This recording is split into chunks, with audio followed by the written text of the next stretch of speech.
ਜੀ। ਵਾਹਿਗੁਰੂ ਜੀ ਕਾ ਖਾਲਸਾ ਵਾਹਿਗੁਰੂ ਜੀ ਕੀ ਫਤਿਹ। ਉਹ ਤਾਂ ਸਰਟੀਫਿਕੇਟ ਲੈਣਾ ਨਾ ਮਾਤਾ ਜੀ। ਮੈਂ ਤੈਨੂੰ ਕਿਹਾ ਵਾ ਕਿ ਜਾ ਦੂਜੇ ਨੇ ਦੱਸਣਾ ਕਿ ਜਾ ਉਹ ਆਨੰਦ ਨਹੀਂ ਲੈਣਾ ਕਿ ਜਾ ਕੇ ਦੱਸਣਾ ਜੀਵ ਕਰ ਦੇਣੀ ਚੀਜ਼ ਤੇ ਉਹਦਾ ਤਾਂ ਵੱਖਰਾ ਨਜ਼ਾਰਾ ਹੁੰਦਾ। ਨਹੀਂ ਉਹਦੇ ਤੇ ਵੀ ਬੰਦਾ ਜਿਹੜਾ ਨਾ ਐਕਚੁਅਲੀ ਕਿ ਆਪਣੇ ਮਨ ਜਿਹੜਾ ਹੈ ਨਾ ਐਸਾ ਪਤੰਦਰ ਹੈਗਾ ਕਿ ਮਨ ਮੰਨਦਾ ਨਹੀਂ ਆ ਜਦ ਤੱਕ ਕਿ ਆਪਣਾ ਰਸੀਦ ਮੰਗਦਾ ਬਾਜ ਬਹੁਤ ਵਧੀਆ ਜੀ ਆਪਣੀ। ਉਹ ਤੇ ਨਿੱਜਰ ਸਾਹਿਬ ਜਾਂ ਆਪ ਰੋਟੀ ਖਾਣੀ ਤੇ ਕਿਆ ਜਾ ਕੇ ਖਾਂਦੇ ਨੂੰ ਵੇਖਣਾ ਉਹ ਫਰਕ ਤੇ ਹੈਗਾ। ਹਾਂ ਬਿਲਕੁਲ ਉਹੀ ਗੱਲ ਹੈ। ਜਾਂ ਆਪ ਚੱਕਾ ਚੱਕਣ ਦੇ ਜਦ ਜਿਹਨ ਖਾਂਦੇ ਵੇਖ ਲਓ ਉਹ ਨਜ਼ਾਰਾ ਥੋੜੀ ਆ ਜਾਣਾ। ਆਪ ਹੀ ਖਾਵਾਂਗੇ ਪਤਾ ਲੱਗੂ ਵੀ ਇਹਦਾ ਕੀ ਸਵਾਦ ਹੈ। ਪਰ ਇੱਕ ਗੱਲ ਹੈਗੀ ਬਈ ਸਾਹਮਣੇ ਵਾਲਾ ਜਿਹੜਾ ਹੈ ਨਾ ਸੱਚਾਈ ਦੱਸਦਾ ਹੁੰਦਾ ਹੈ। ਇਹ ਗੱਲ ਸਹੀ ਹੈ। ਇਹ ਤਾਂ ਠੀਕ ਹੈ ਨਾ ਜੀ, ਇਸੇ ਕਰਕੇ ਮੈਂ ਪੁੱਛਿਆ ਸੀ। ਦੱਸੇ ਤਾਂ ਕਿਹਾ ਤੇ ਪੁੱਛਣਾ ਜ਼ਰੂਰੀ ਉਹਨਾਂ ਦਾ। ਹਾਂਜੀ ਹਾਂਜੀ। ਤੇ ਗੋਰਖੀ ਸਾਹਿਬ ਵਾਹਿਗੁਰੂ ਜੀ ਕਾ ਖਾਲਸਾ ਵਾਹਿਗੁਰੂ ਜੀ ਕੀ ਫਤਿਹ। ਵਾਹਿਗੁਰੂ ਜੀ ਖਾਲਸਾ ਵਾਹਿਗੁਰੂ ਜੀ ਸੰਗਤ ਜੀ। ਵਾਹਿਗੁਰੂ ਜੀ ਕਾ ਖਾਲਸਾ ਵਾਹਿਗੁਰੂ ਜੀ ਫਤਿਹ ਜੀ।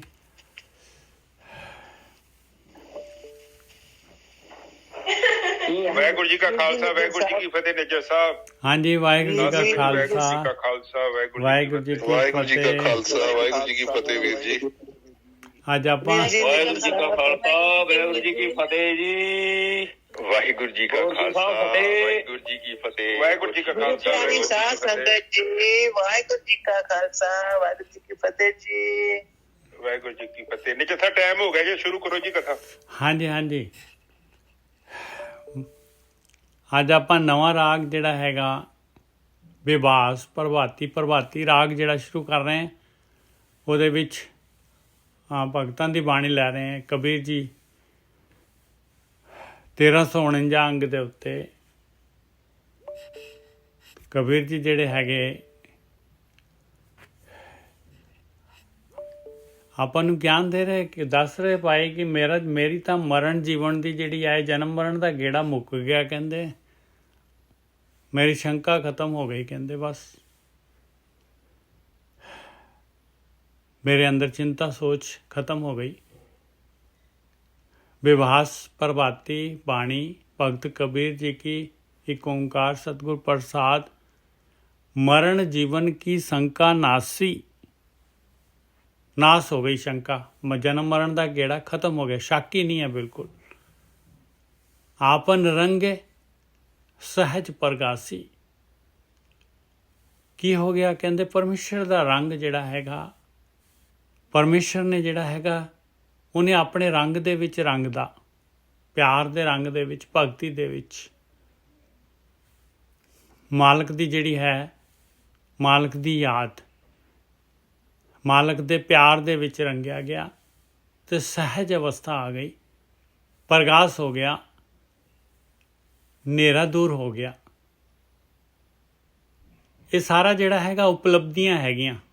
ਮਰਨ ਜੀਵਨ ਕੀ ਸ਼ੰਕਾ ਨਾਸੀ ਆਪਨ ਰੰਗਿਆ ਸਹਿਜ ਪ੍ਰਗਾਸੀ। ਕਹਿੰਦੇ ਪਰਮੇਸ਼ਰ ਨੇ ਕੀਤਾ।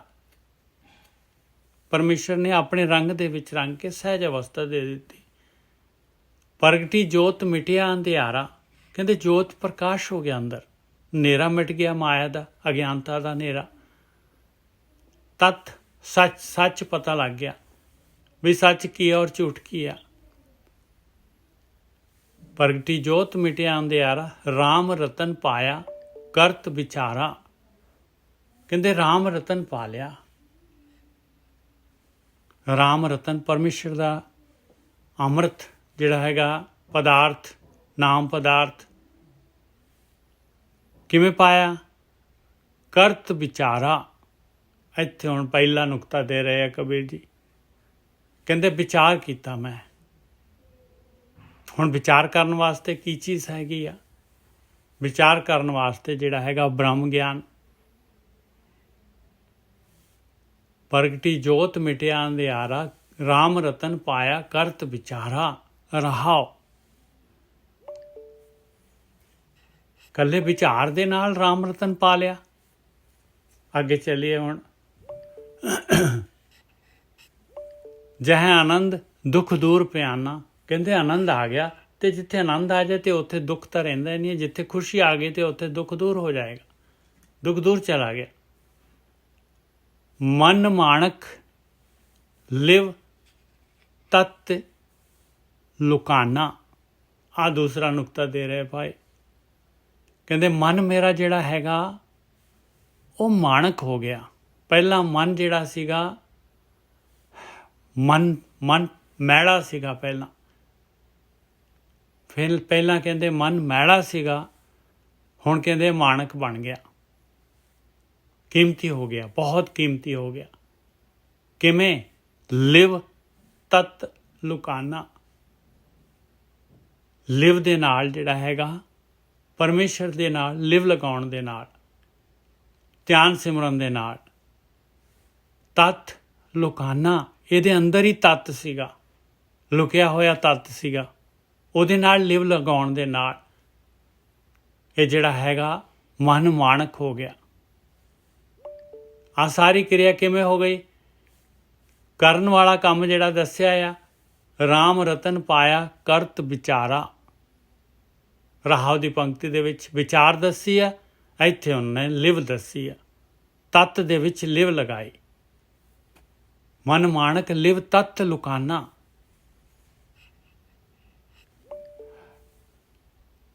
ਲਿਵ ਤਤ, ਤਤ ਪਰਮੇਸ਼ਰ ਉਹਦੇ ਵਿੱਚ ਲਿਵ ਲਗਾਈ। ਜੋ ਕੁਛ ਹੋਆ ਸੋ ਤੇਰਾ ਪਾਣਾ। ਔਰ ਇੱਕ ਆ ਦੱਸ ਰਿਹਾ, ਕਹਿੰਦੇ ਜੋ ਕੁਛ ਵੀ ਦੁਨੀਆ 'ਚ ਹੋ ਰਿਹਾ ਹੈ, ਹੋਇਆ ਹੈ, ਹੋਊਗਾ, ਤੇਰਾ ਪਾਣਾ ਹੈ ਭਾਈ, ਉਹ ਮੈਂ ਮਿੱਠਾ ਕਰਕੇ ਮੰਨਦਾ। ਜੋ ਇਹ ਬੂਝੈ ਸੋ ਸਹਿਜ ਸਮਾਣਾ।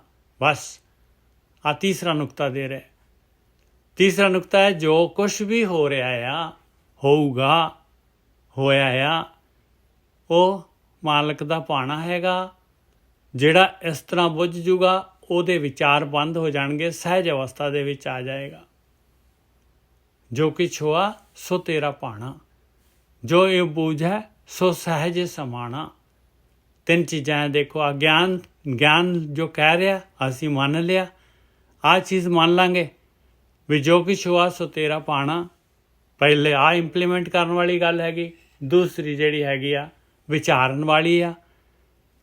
ਔਰ ਤੀਸਰਾ ਜਿਹੜਾ ਹੈਗਾ ਉਹ ਲਿਵ ਵਾਲੀ ਗੱਲ ਆ। ਆਖਰੀ ਬੰਦ ਆ ਗਿਆ। ਕਹਿਤ ਕਬੀਰ ਕਿਲ ਵਿਖ ਗਏ ਖੀਣਾ। ਫਿਰ ਇਹ ਬਾਈ ਪ੍ਰੋਡਕਟ ਆ ਰਿਹਾ ਹੈ। ਕਹਿੰਦੇ ਵਜਰ ਪਾਪ ਜਿਹੜੇ ਕੀਤੇ ਹੋਏ ਸੀਗੇ ਸਾਰੇ ਦੇ ਸਾਰੇ, ਉਹ ਕਹਿੰਦੇ ਖੀਣ ਹੋ ਗਏ, ਕਮਜ਼ੋਰ ਹੋ ਗਏ।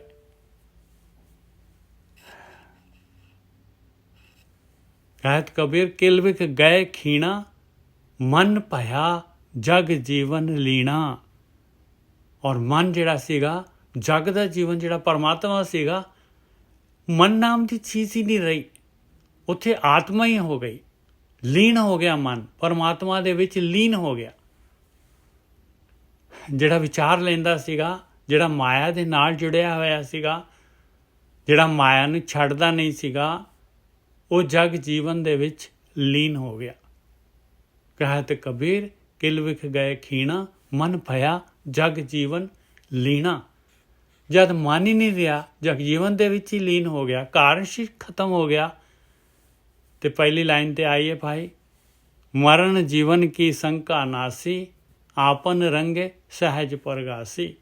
ਮਰਨ ਜੀਵਨ ਦੀ ਸ਼ੰਕਾ ਖਤਮ, ਪਰਮੇਸ਼ਰ ਦੇ ਰੰਗ ਦੇ ਵਿੱਚ ਸਹਿਜ ਅਵਸਥਾ ਦੇ ਵਿੱਚ ਪ੍ਰਗਾਸ ਆ ਗਿਆ। ਚੌਥੇ ਪਦ ਦੇ ਵਿੱਚ ਚਲਾ ਗਿਆ ਇਨਸਾਨ। ਹਾਂਜੀ ਗੋਰਖੀ ਸਾਹਿਬ।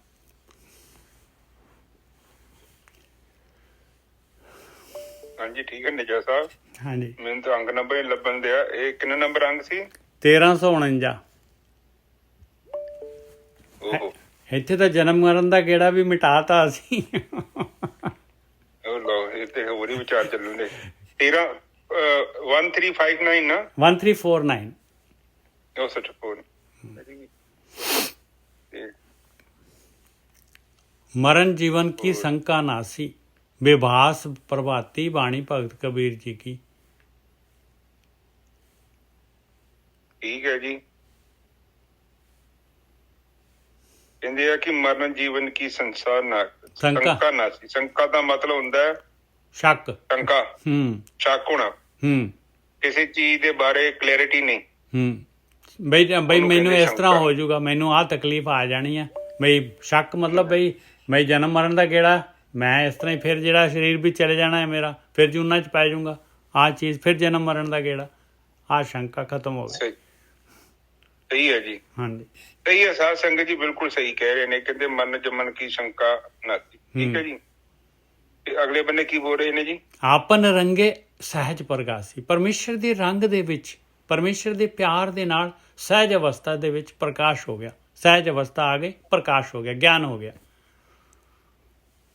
ਠੀਕ ਹੈ। ਪਹਿਲੀ ਗੱਲ ਕਹਿੰਦੇ ਕਿ ਮਰਨ ਜੀਵਨ ਕੀ ਸ਼ੰਕਾ ਨਾ ਸੀ। ਮਤਲਬ ਮਰਨ ਦਾ ਜਿਹੜਾ ਤੇ ਜੀਵਨ ਦੀ ਜਨਮ ਮਰਨ ਤੋਂ ਭਾਵਕ 84 ਦਾ ਜਿਹੜਾ ਗੇੜ ਸੀ ਉਹ ਕਲੀਅਰ ਹੋ ਗਿਆ। ਇਹ ਕਿਉਂ ਹੋਇਆ?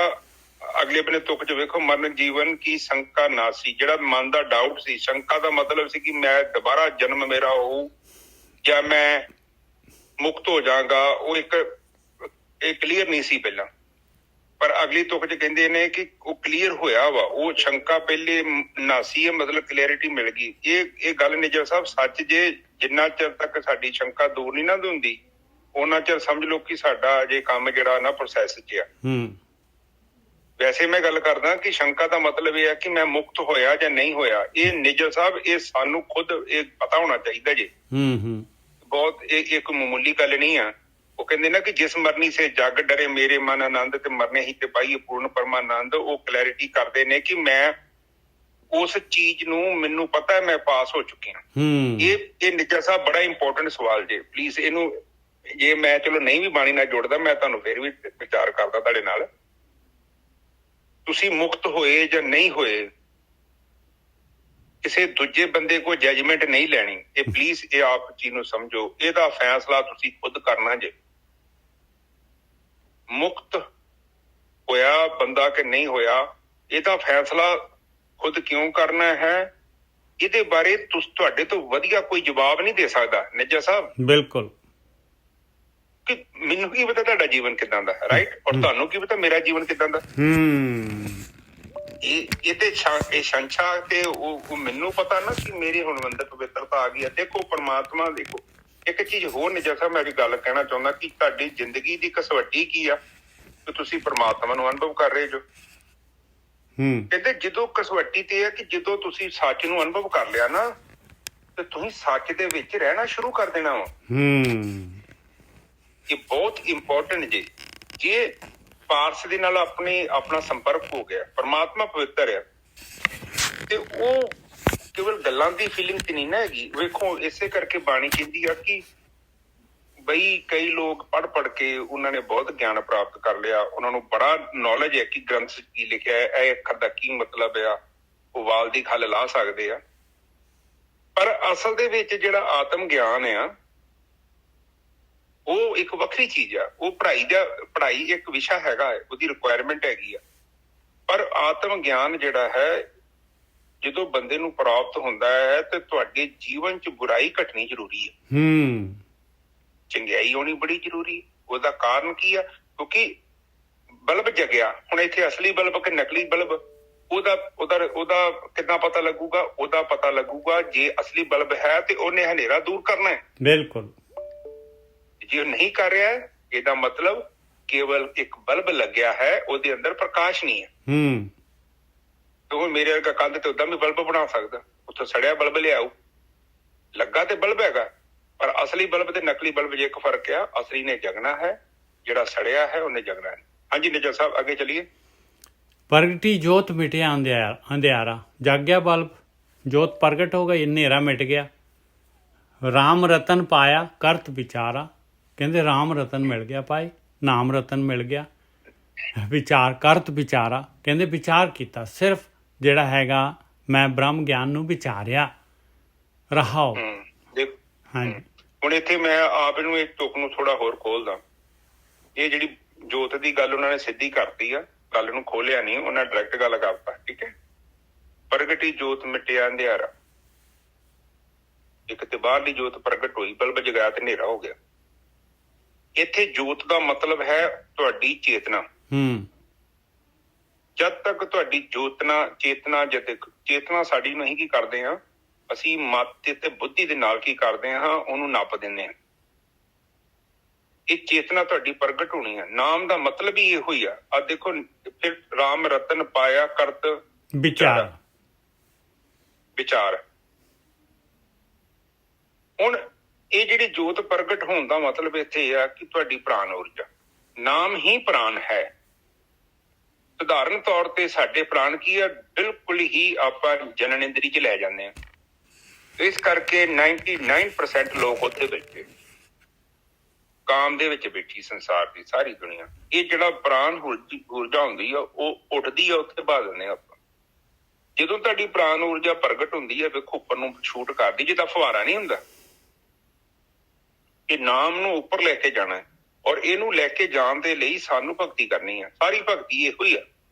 ਉੱਪਰ ਤੁਹਾਡੇ ਪੁਰਸ਼ ਆ, ਥੱਲੇ ਤੁਹਾਡੇ ਪ੍ਰਕਿਰਤੀ ਆ।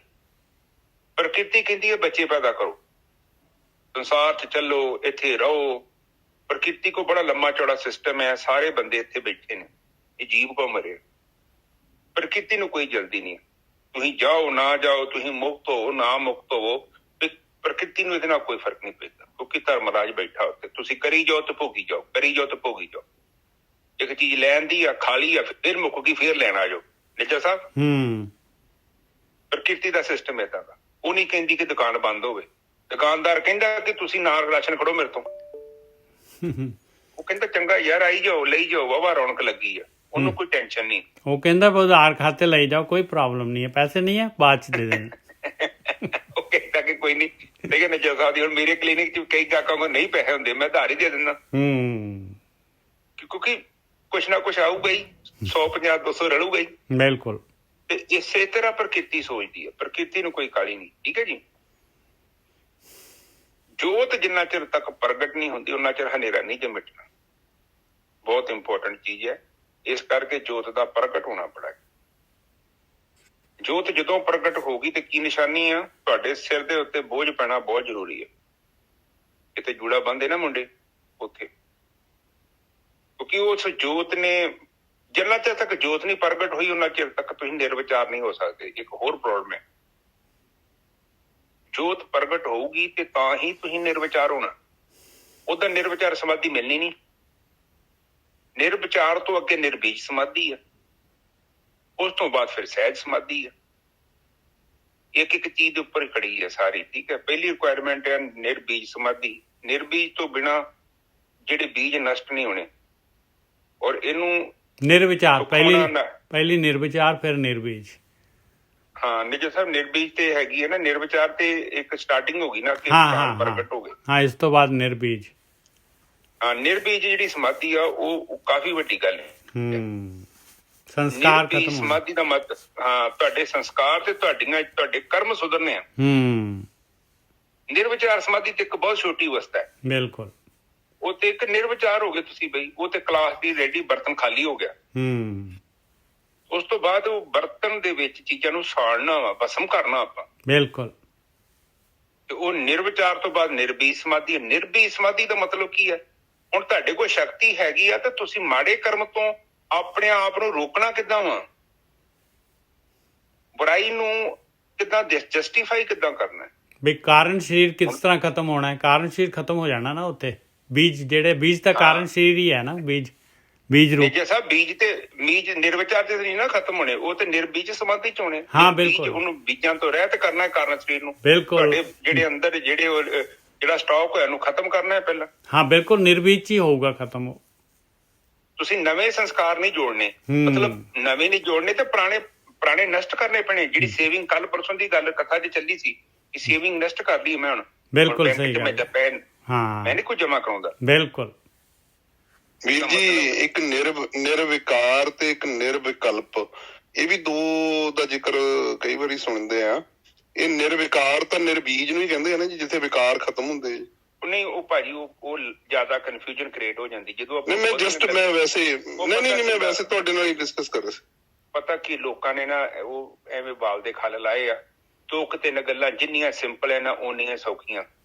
ਅਸਲ ਜਿਤਨਾ ਜ਼ਿਆਦਾ ਇਹ ਚ ਡੀਪ ਜਾਣ ਦੀ ਲੋੜ ਨਹੀਂ। ਇਹ ਵੈਸੇ ਮੈਂ ਕਹਿਣ ਤੋਂ ਭਾਵ ਇੱਕ ਸਿੰਪਲਾਈਜ਼ ਕਰਤਾ ਇੱਕ ਨਿਰਵਿਚਾਰ ਸਮਾਧੀ ਹੈ, ਇਹ ਭਗਤੀ ਨਾਲ ਪੈਦਾ ਹੁੰਦੀ ਹੈ।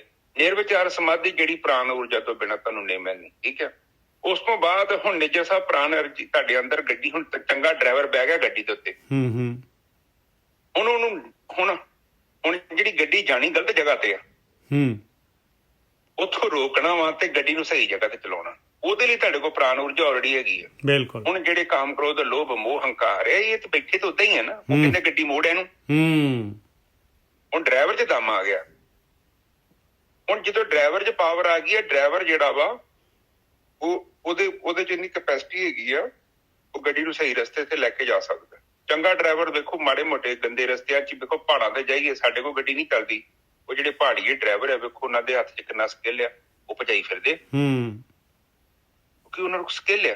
ਹੁਣ ਇਸੇ ਗੱਲ ਨੂੰ ਮੈਂ ਕਹਿੰਦਾ ਕਿ ਜਦੋਂ ਤੁਸੀਂ ਨਿਰਵਿਚਾਰ ਹੋ ਗਏ, ਸ਼ਕਤੀ ਆ ਗਈ, ਫਿਰ ਨਿਰਬੀਜ ਸਮਾਧੀ ਹੈ। ਨਿਰਬੀਜ ਸਮਾਧੀ ਦਾ ਮਤਲਬ ਤੇ ਇਹੋ ਹੀ ਆ, ਬੀਜਾਂ ਨੂੰ ਨਸ਼ਟ ਕਰਨਾ ਵਾ ਪਹਿਲੇ ਜਿਹੜੇ ਹੈਗੇ ਨੇ, ਕਿਉਂਕਿ ਤੁਹਾਡੇ ਪ੍ਰੀ ਪ੍ਰੋਗਰਾਮਿੰਗ, ਤੁਹਾਡਾ ਜਿਹੜਾ ਹੈਬਿਟ ਬ੍ਰੇਨ ਹੈਗਾ ਵਾ, ਉਹਨੂੰ ਤੇ ਤੁਸੀਂ ਕਿੱਦਾਂ ਨਸ਼ਟ ਕਰੋਗੇ ਉਹਨੇ ਤੇ ਕਹਿਣਾ ਵਾ ਕਿ 25-30 ਸਾਲ ਤੋਂ ਚਰਨਜੀਤ ਤੂੰ ਇਹਨੂੰ ਜਾਣਦਿਆ ਸਾਂ, ਹੁਣ ਤੂੰ ਛੱਡਣੀ ਕਹਿੰਦੇ ਇਹਨੂੰ ਮੋੜ।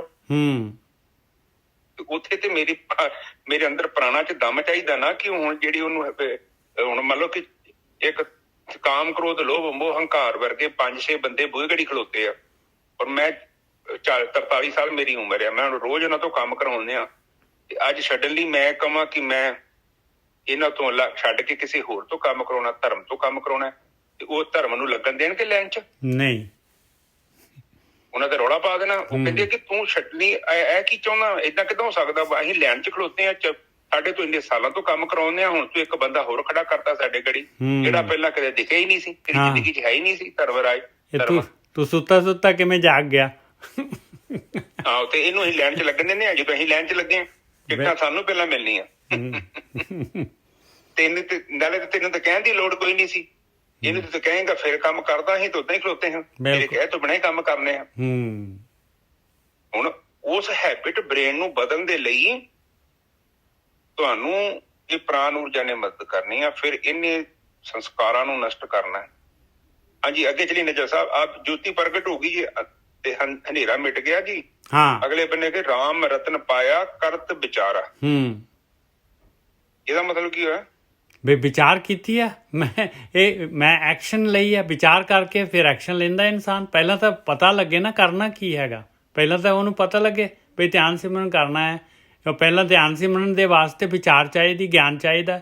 ਕਹਿੰਦੇ ਮੈਂ ਗਿਆਨ ਲਿਆ, ਬ੍ਰਹਮ ਗਿਆਨ ਮਿਲਿਆ ਮੈਨੂੰ, ਮੈਂ ਵਿਚਾਰਿਆ ਉਹਨੂੰ, ਤੇ ਉਹਦੇ ਅਨੁਸਾਰ ਮੈਂ ਉਹਦਾ ਸਹਾਰਾ ਲੈ ਕੇ ਮੈਂ ਜਿਹੜਾ ਹੈਗਾ ਅੱਗੇ ਆ ਦੱਸ ਰਿਹਾ ਅਗਲੇ, ਮਤਲਬ ਆਹ ਚੀਜ਼ ਮੈਂ ਮਨ ਮਾਣਕ ਲਿਵ ਤਤ ਲੁਕਾਨਾ, ਫਿਰ ਲਿਵ ਲੱਗੀ, ਫਿਰ ਜਿਹੜਾ ਹੈਗਾ ਆਹ ਤੱਤ ਵਸਤੂ ਆ ਗਈ ਮੇਰੇ ਕੋਲ, ਮੈਂ ਪ੍ਰਾਣ ਸ਼ਕਤੀ ਉੱਪਰ ਲੈ ਕੇ ਗਿਆ, ਆਹ ਗੱਲ ਕਹਿ ਰਹੇ। ਹੁਣ ਕਹਿੰਦੇ ਆ ਕਿ ਰਾਮ ਰਤਨ ਪਾਇਆ ਕਰਤ ਵਿਚਾਰਾ। ਬਿਲਕੁਲ। ਦੇਖੋ, ਨਾਮ ਦਾ ਰਤਨ ਕਹਿੰਦੇ ਕਦੋਂ ਮਿਲਿਆ? ਜਦੋਂ ਜੀਵਨ 'ਚ ਵਿਚਾਰ ਸ਼ਕਤੀ ਪੈਦਾ ਹੋਈ। ਬਿਲਕੁਲ, ਮਤ ਕਹਿ ਲਓ ਇਹਨੂੰ, ਮਤ ਕਹੋ ਇਹਨੂੰ ਸਿੰਪਲ ਚ। ਵਿਚਾਰ ਦਾ ਮਤਲਬ ਇਹ ਆ ਕਿ ਸੋਚ ਵਿਚਾਰ। ਆਪਾਂ ਕਿਹਨੂੰ ਕਹਿ ਨਹੀਂ ਦੇ ਭਾਈ ਤੂੰ ਆ ਜਿਹੜਾ ਤੂੰ ਫੈਸਲਾ ਲਿਆ, ਸੋਚ ਵਿਚਾਰ ਕੀਤੀ ਹੋ? ਹਾਂ, ਵਿਵੇਕ ਬੁੱਧੀ ਕਹਿੰਦਾ ਮੈਂ ਕੀਤੀ, ਮੈਂ ਕੀਤੀ ਆ। ਫਿਰ ਆਪਾਂ ਕਹਿੰਦੇ ਨਹੀਂ ਯਾਰ ਤੂੰ ਵੀ ਕੀਤੀ ਆ, ਤੂੰ ਆਪਣੇ ਮਾਂ ਪਿਓ ਨਾਲ ਕੀਤੀ ਵਿਚਾਰ। ਮਤਲਬ ਕਿ ਤੂੰ ਬੱਚਾ ਵਾ, ਤੈਨੂੰ ਪਤਾ ਨਹੀਂ ਹੈ, ਤੂੰ ਆਪਣੇ ਮਾਂ ਪਿਓ ਨਾਲ ਵਿਚਾਰ ਕਰ ਲੈ ਕਿ ਹੋ ਸਕਦਾ ਤੈਨੂੰ ਕੋਈ ਚੰਗੀ ਸਲਾਹ ਦੇ ਦੇਣ। ਬਿਲਕੁਲ ਸਹੀ। ਅਗਲਾ ਕਹਿੰਦਾ ਜੀ ਹਾਂਜੀ ਮੈਂ ਉਹਨਾਂ ਤੋਂ ਵੀ ਪੁੱਛ ਲਿਆ, ਉਹ ਕਹਿੰਦੇ ਕੋਈ ਗੱਲ ਨਹੀਂ ਚਰਨਜੀਤ ਤੂੰ ਬਿਲਕੁਲ ਸਹੀ ਕਰ ਰਿਹਾ, ਜਾ। ਬਿਲਕੁਲ, ਸੋਚ ਵਿਚਾਰ। ਹਾਂ, ਸੋਚ ਵਿਚਾਰ। ਹਾਂ, ਫਿਰ ਦੇਖੋ ਇੱਥੇ ਇਹ ਚੀਜ਼ ਨੂੰ ਆਪ ਸਮਝੋ, ਇੱਥੇ ਵਿੱਚ ਫਿਰ ਕੁੰਡੀ ਆ ਗਈ ਜੀ। ਕਹਿੰਦੇ ਨਾ ਰਾਮ ਰਤਨ ਪਾਇਆ ਕਰਤ ਵਿਚਾਰ, ਮੈਨੂੰ ਉਦੋਂ ਪ੍ਰਾਪਤ ਹੋਇਆ ਜਦੋਂ ਮੈਂ ਆਪਣੀ ਬੁੱਧੀ ਨੂੰ ਇਸਤੇਮਾਲ ਕਰਨਾ ਸ਼ੁਰੂ ਕੀਤਾ। ਜਿਹਨੇ ਮੈਨੂੰ ਮਾੜੀ ਜਗ੍ਹਾ ਤੋਂ ਮੋੜਿਆ, ਚੰਗੀ ਜਗ੍ਹਾ ਨਾਲ ਮੈਨੂੰ ਜੋੜਿਆ। ਫਿਰ ਜਦੋਂ ਮੈਂ ਇਸ ਮਾਰਗ ਤੇ ਚੱਲਿਆ, ਦੇਖੋ ਸੱਚ ਨੂੰ ਪਾਉਣ ਦਾ ਮਤਲਬ ਹੈ ਕਿ ਤੁਹਾਨੂੰ ਸੱਚ ਦੇ ਨਾਲ ਚੱਲਣਾ ਪਊ। ਸੱਚ ਨੂੰ ਤੁਸੀਂ ਰੱਬ ਨੂੰ ਨਹੀਂ ਲੱਭੋਗੇ, ਰੱਬ ਤੁਹਾਨੂੰ ਮਿਲਣਾ ਵੀ ਨਹੀਂ। ਰੱਬ ਨਾਮ ਦੀ ਕੋਈ ਚੀਜ਼ ਵੀ ਨਹੀਂ ਹੈਗੀ ਜੀ ਜਦੋਂ ਤੁਸੀਂ ਮਿਲ ਜਾਣਾ। ਰੱਬ ਤੇ ਸਾਡੇ ਚ ਕੋਈ ਭੇਦ ਨਹੀਂ, ਅਸੀਂ ਇੱਕ ਹੀ ਆ। ਇਹ ਕਿਉਂਕਿ ਕਨਫਿਊਜ਼ਨ ਕ੍ਰੀਏਟ ਕਰਤੀ ਲੋਕਾਂ ਨੇ, ਇਹ ਕਹਿਤਾ ਕਿ ਰੱਬ ਪਤਾ ਨਹੀਂ ਕੋਈ ਵੱਖਰੀ ਰੱਬ ਤੇ ਸਾਡੇ ਚ ਕੋਈ ਭੇਦ ਨਹੀਂ ਆ, ਅਸੀਂ ਇੱਕ ਆ। ਸਾਡਾ ਇੱਕ ਇੱਕ ਕੀਟਾਣੂ ਜੋ ਸਰੀਰ ਦਾ ਰੋਮ ਬਣਿਆ ਨਾ, ਇਹ ਸਭ ਰੱਬ ਤੋਂ ਇਹ ਬਣਿਆ। ਹੁਣ ਜਦੋਂ ਜਿਹੜੀ ਮੈਂ ਰੱਬ ਤੋਂ ਬਣਿਆ ਤੇ ਰੱਬ ਫਿਰ ਮੈਨੂੰ ਕਿੱਥੋਂ ਮਿਲੂਗਾ? ਮੈਂ ਤੇ ਉਹ ਦੋ ਨਹੀਂ ਹੈਗੇ। ਇਹੋ ਬੜੀ ਵੱਡੀ ਪ੍ਰੋਬਲਮ ਹੈ। ਬਿਲਕੁਲ।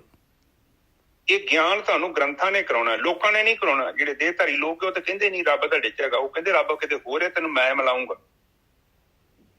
ਇਹ ਬੜਾ ਵੱਡਾ ਇੱਕ। ਤੇ ਗੁਰੂ ਗ੍ਰੰਥ ਸਾਹਿਬ ਜੀ ਬਾਣੀ ਚ ਇਹ ਕਹਿੰਦੇ ਆ ਕਿ ਤੇਰੇ ਚ ਤੇ ਰੱਬ ਚ ਕੋਈ ਭੇਦ ਨਹੀਂ ਹੈਗਾ, ਤੂੰ ਇੱਕ ਹੀ ਆ। ਕਿਉਂਕਿ ਇਹ ਚੀਜ਼ ਨੂੰ ਮੰਨਣਾ ਬਹੁਤ ਇੰਪੋਰਟੈਂਟ ਹੈ। ਜਦੋਂ ਅਸੀਂ ਰੱਬ ਨੂੰ ਕਿਤੇ ਹੋਰ ਬਣਾ ਲੈਂਦੇ ਹਾਂ ਫਿਰ ਤੇ ਇੱਕ ਅਲੱਗ ਹੀ ਕਹਾਣੀ ਸ਼ੁਰੂ ਹੋ ਜਾਂਦੀ। ਜਦੋਂ ਮੈਂ ਸੋਚਦਾ ਕਿ ਮੇਰੇ ਚ ਤੇ ਰੱਬ ਚ ਸੁੱਖ, ਮੈਂ ਕੱਲ ਪਤਾ ਨਹੀਂ ਪਰਸੋਂ ਦੀ ਬਾਣੀ ਚ ਵੀ ਆਈ ਸੀ, ਤਰੰਗ ਤੇ ਸਮੁੰਦਰ ਦੇ ਵਿੱਚ ਕੋਈ ਫਰਕ ਨਹੀਂ ਆ। ਹਾਂ ਬਿਲਕੁਲ ਆਈ ਸੀਗੀ। ਹਾਂ, ਕਿਉਂਕਿ ਇਹ ਬਹੁਤ ਵੱਡਾ ਇਹ ਇੱਕ ਲੋਕਾਂ ਨੂੰ ਇਹ ਭਰਮ ਜਾਲ ਚ ਪਾਇਆ ਹੈ ਕਿ ਤੂੰ ਕੁਝ ਹੋ ਰਿਹਾ ਤੇ ਰੱਬ ਕੁਝ ਹੋ ਰਿਹਾ। ਪਰ ਜਿੱਥੇ ਤੂੰ ਹੈਗਾ ਉੱਥੇ ਰੱਬ ਨਹੀਂ ਹੈਗਾ। ਰੱਬ ਪਤਾ ਨਹੀਂ ਕਿੱਥੇ ਬੈਠਾ, 7ਵੇਂ ਅਸਮਾਨ, 8ਵੇਂ, 9ਵੇਂ, 10ਵੇਂ। ਤੈਨੂੰ ਕੋਈ ਸਤਿਗੁਰੂ ਆਊਗਾ, ਉਹ ਤੈਨੂੰ ਲੈ ਕੇ ਤੇ ਉਸ ਰੱਬ ਨਾਲ ਜਾ ਕੇ ਮਿਲਾਊ। ਪਰ ਬਾਣੀ ਕਹਿੰਦੀ ਆ ਕਿ ਮਨ ਮੰਦਰ ਤਨ ਵੇਸ ਕਲੰਦਰ ਘਟ ਹੀ ਤੀਰਥ ਨਾਵਾਂ, ਇੱਕ ਸ਼ਬਦ ਮੇਰੇ ਪ੍ਰਾਣ ਬਸਤ ਬਹੁਤ ਜਨਮ ਨਾਵਾਂ। ਗੁਰਮੁਖ ਹੋਵੇ ਕਾਇਆ ਖੋਜੇ, ਹੋਰ ਸਭ ਭਰਮ ਭੁਲਾਏ। ਤੁਸੀਂ ਬਾਣੀ ਦੀਆਂ ਬੜੀਆਂ ਤੁਕਾਂ ਪੜੋਗੇ, ਉਹ ਨਹੀਂ ਕਹਿੰਦੇ ਤੂੰ ਸਰੀਰ ਚੋਂ ਬਾਹਰ ਜਾ, ਤੇਰੇ ਸਰੀਰ ਕੀ ਹੈ। ਠੀਕ ਹੈ, ਇੱਥੇ ਇੱਕ ਚੀਜ਼ ਪਲੀਜ਼ ਆਪ ਸਮਝੋ। ਆ ਫਿਰ ਰਾਮ ਰਤਨ ਪਾਇਆ ਕਰਤ ਵਿਚਾਰ। ਜਦੋਂ ਮੈਂ ਆਪਣੇ ਜੀਵਨ ਨੂੰ ਬੁੱਧੀ ਨਾਲ ਚਲਾਇਆ ਨਿਜਰ ਸਾਹਿਬ, ਤੇ ਮੈਨੂੰ ਫਿਰ ਗਿਆਨ ਹੋਇਆ। ਮੈਂ ਸਹੀ ਤੇ ਗਲਤ ਦਾ ਫੈਸਲਾ ਕਰਨ ਜੋਗਾ ਹੋਇਆ। ਔਰ ਸਹੀ ਵੀ ਤੇ ਗਲਤ ਦਾ ਫੈਸਲਾ ਨਿਜਰ ਸਾਹਿਬ, ਇਹ ਵੀ ਡਿਸੀਜਨ ਮੇਰਾ ਹੋਣਾ ਚਾਹੀਦਾ, ਕਿਸੇ ਦਾ ਨਹੀਂ। ਦੂਜੇ ਤੇ ਕੀ ਪਤਾ ਹੁਣ ਮੇਰੀ ਜ਼ਿੰਦਗੀ ਚ ਕੀ ਕੁਝ ਹੋ ਰਿਹਾ, ਉਹ ਕਿਤਾਬਾਂ 'ਚ ਥੋੜੀ ਲਿਖਿਆ। ਉਹ ਤੇ ਮੈਂ ਤੇ ਪ੍ਰੈਕਟੀਕਲੀ ਵੇਖਦਾ ਪਿਆ। ਹੁਣ ਉੱਥੇ ਸਹੀ ਤੇ ਗਲਤ ਦਾ ਫੈਸਲਾ ਤੇ ਮੈਨੂੰ ਕਰਨਾ ਪਊ ਨਾ। ਬਿਲਕੁਲ। ਜੇ ਮੈਂ ਕਰੂੰਗਾ ਤੇ ਤਾਂ ਹੀ ਸੱਚ ਨਾਲ ਮੇਰੀ ਦੋਸਤੀ ਪੈਣੀ। ਦੇਖੋ ਸੱਚ ਕਹਿੰਦੇ ਕਿ ਹਰ ਦੇ ਵਰਗਾ ਤੁਹਾਨੂੰ ਹੋਣਾ ਪੈਣਾ, ਤੇ ਉਹ ਹਰ ਵਰਗੇ ਕਿੱਥੋਂ ਹੋਊਗੇ? ਇਹਦਾ ਮਤਲਬ ਸਿੰਪਲ ਹੀ ਹੈ ਕਿ ਤੁਸੀਂ ਸੱਚ, ਅਸੀਂ ਵੀ ਸੱਚ ਨਾਲ ਚੱਲੀਏ ਤੇ ਤੁਸੀਂ ਵੀ ਸੱਚ ਨਾਲ।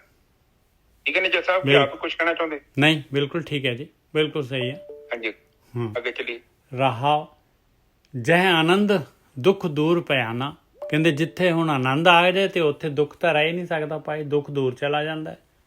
ਜਹ ਆਨੰਦ ਦੁੱਖ ਦੂਰ ਪਿਆਨਾ, ਮਨ ਮਾਨਕ ਲਿਵ ਤਤ ਲੁਕਾਨਾ। ਮਨ ਜਿਹੜਾ ਹੈਗਾ ਮਾਨਕ ਬਣ ਗਿਆ ਭਾਈ। ਮਨ ਮਾਨਕ ਲਿਵ ਤਤ ਲੁਕਾਨਾ। ਮਨ ਜਿਹੜਾ ਹੈਗਾ ਲਿਵ ਦੇ ਨਾਲ ਲਿਵ ਲੱਗ, ਉਸ ਤੱਤ ਜਿਹੜਾ ਹੈਗਾ ਅੰਦਰ ਹੀ, ਆਪਣੇ ਤੱਤ ਸੀਗਾ ਅੰਦਰ ਹੀ ਜਿਹੜਾ ਹੈ ਮਾਨਕ ਸੀਗਾ ਮਨ ਦੇ ਵਿੱਚ, ਜਿਹੜਾ ਨਾਮ ਰੂਪੀ ਉਹਦੇ ਨਾਲ ਕਹਿੰਦੇ ਜੁੜ ਗਿਆ। ਮਨ ਮਾਨਕ ਲਿਵ ਤਤ ਲੁਕਾਨਾ। ਇਸ ਤਰ੍ਹਾਂ ਜਿਹੜਾ ਹੈਗਾ ਮਨ ਜਿਹੜਾ ਕਾਰਨ ਸ਼ੀਲ ਜਿਹੜਾ ਹੈਗਾ ਉਹ ਨਸ਼ਟ ਹੋ ਗਿਆ।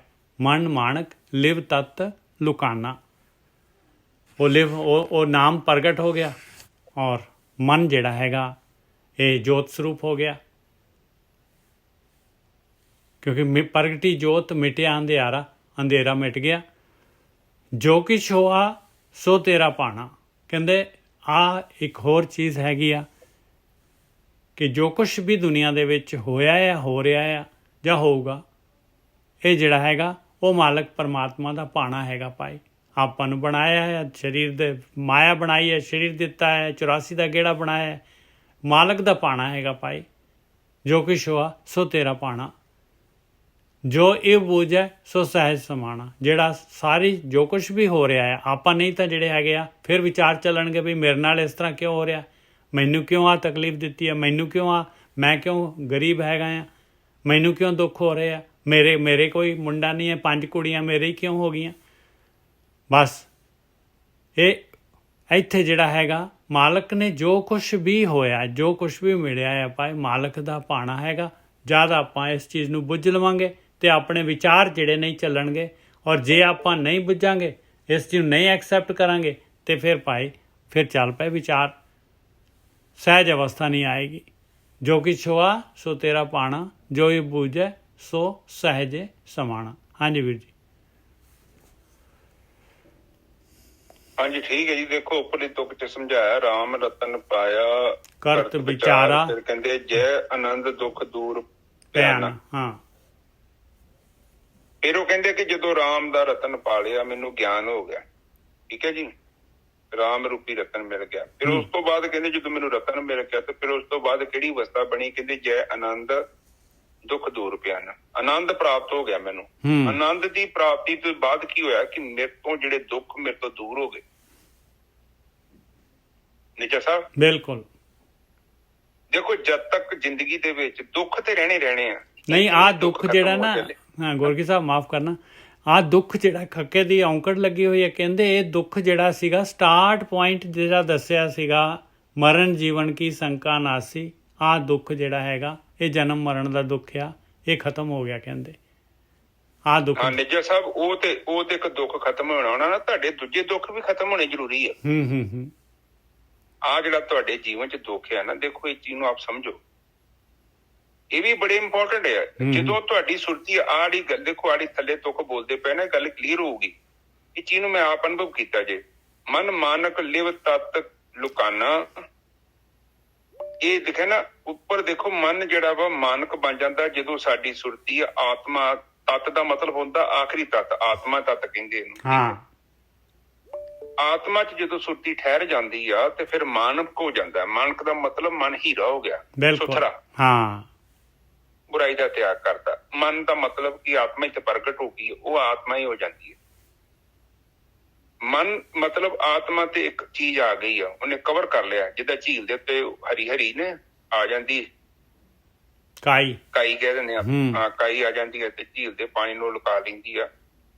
ਝੀਲ ਦਾ ਪਾਣੀ ਤਾਂ ਉੱਥੇ ਹੁੰਦਾ ਹੀ ਆ, ਪਰ ਕਾਈ ਕੀ ਕਰਦੀ ਉੱਥੇ ਕਵਰ ਕਰ ਲੈਂਦੀ ਆ। ਉਸੇ ਤਰ੍ਹਾਂ ਮਨ ਜਿਹੜਾ ਹੈ ਉਹ ਇੱਕ ਰੂਪ ਅਖਤਿਆਰ ਕਰਦਾ, ਮੈਲ ਕਹਿ ਲਓ ਉਹਨੂੰ, ਉਹ ਆਤਮਾ ਨੂੰ ਕਵਰ ਕਰ ਲੈਂਦਾ, ਆਤਮਾ ਤੇ ਓਵਰਟੇਕ ਕਰ ਲੈਂਦਾ। ਹੁਣ ਜਿਹੜਾ ਦੁੱਖ ਆ, ਦੁੱਖ ਬੜਾ, ਇਹ ਜ਼ਿੰਦਗੀ ਦਾ ਦੇਖੋ ਪਤਾ ਕੀ ਪ੍ਰੋਬਲਮ ਹੈ। ਜਿਹੜੇ ਬ੍ਰਹਮ ਗਿਆਨੀ ਹੁੰਦੇ ਆ ਨਾ, ਉਹ ਦੁੱਖ ਨੂੰ ਵੀ ਮਤਲਬ ਹੁੰਡਾ ਜਾਂਦੇ ਨੇ। ਜ਼ਿਆਦਾਤਰ ਬੰਦੇ ਦੀ ਪ੍ਰੋਬਲਮ ਪਤਾ ਕੀ ਆ, ਬੰਦਾ ਸੁੱਖ ਨੂੰ ਹੀ ਪ੍ਰਾਪਤ ਕਰਨਾ ਚਾਹੁੰਦਾ। ਹੁਣ ਤੁਸੀਂ, ਮੈਂ, ਚਲੋ ਕੋਈ ਵੀ ਕਹਿ ਰਹੀ, ਆਪਾਂ ਚਾਹੁੰਦੇ ਹਾਂ ਕਿ ਸਾਡੀ ਜ਼ਿੰਦਗੀ 'ਚ ਸੁੱਖ ਰਹਿਣ, ਪਰ ਪ੍ਰਕਿਰਤੀ ਦਾ ਨਿਯਮ ਕੀ ਆ, ਸੁੱਖ ਕਿਸੇ ਨੂੰ ਨਹੀਂ ਮਿਲ ਸਕਦਾ। ਸੁੱਖ ਜਿਹੜਾ ਹੁੰਦਾ, ਸੁੱਖ ਦੇਖੋ, ਸੁੱਖ ਦੇ ਪਿੱਛੇ ਦੁੱਖ ਪੱਕਾ ਹੈਗਾ। ਬੱਚਾ ਜੰਮਿਆ, ਖੁਸ਼ੀ ਮਿਲੀ, ਇੱਕ ਸਮਾਂ ਆਊਗਾ ਬੱਚੇ ਨੇ ਮਰ ਜਾਣਾ ਉਹਨੇ, ਕਿਉਂਕਿ ਪ੍ਰਕਿਰਤੀ ਦਾ ਨਿਯਮ ਹੈ। ਉਹ ਜੰਮ ਗਿਆ, ਉਹ ਪੈਦਾ ਹੋ ਗਿਆ। ਤੇ ਇਹ ਕਹਿੰਦੇ ਆ ਕਿ ਜਿਹੜਾ ਬੰਦਾ ਜੰਮ ਗਿਆ, ਸਮਝ ਲਓ ਕਿ ਕਹਾਣੀ ਸ਼ੁਰੂ ਹੋ ਗਈ। ਜਨਮ ਲੈ ਜਾਣਾ ਹੀ ਸ਼ੁਰੂਆਤ, ਬਿਗਿਨਿੰਗ। ਹੁਣ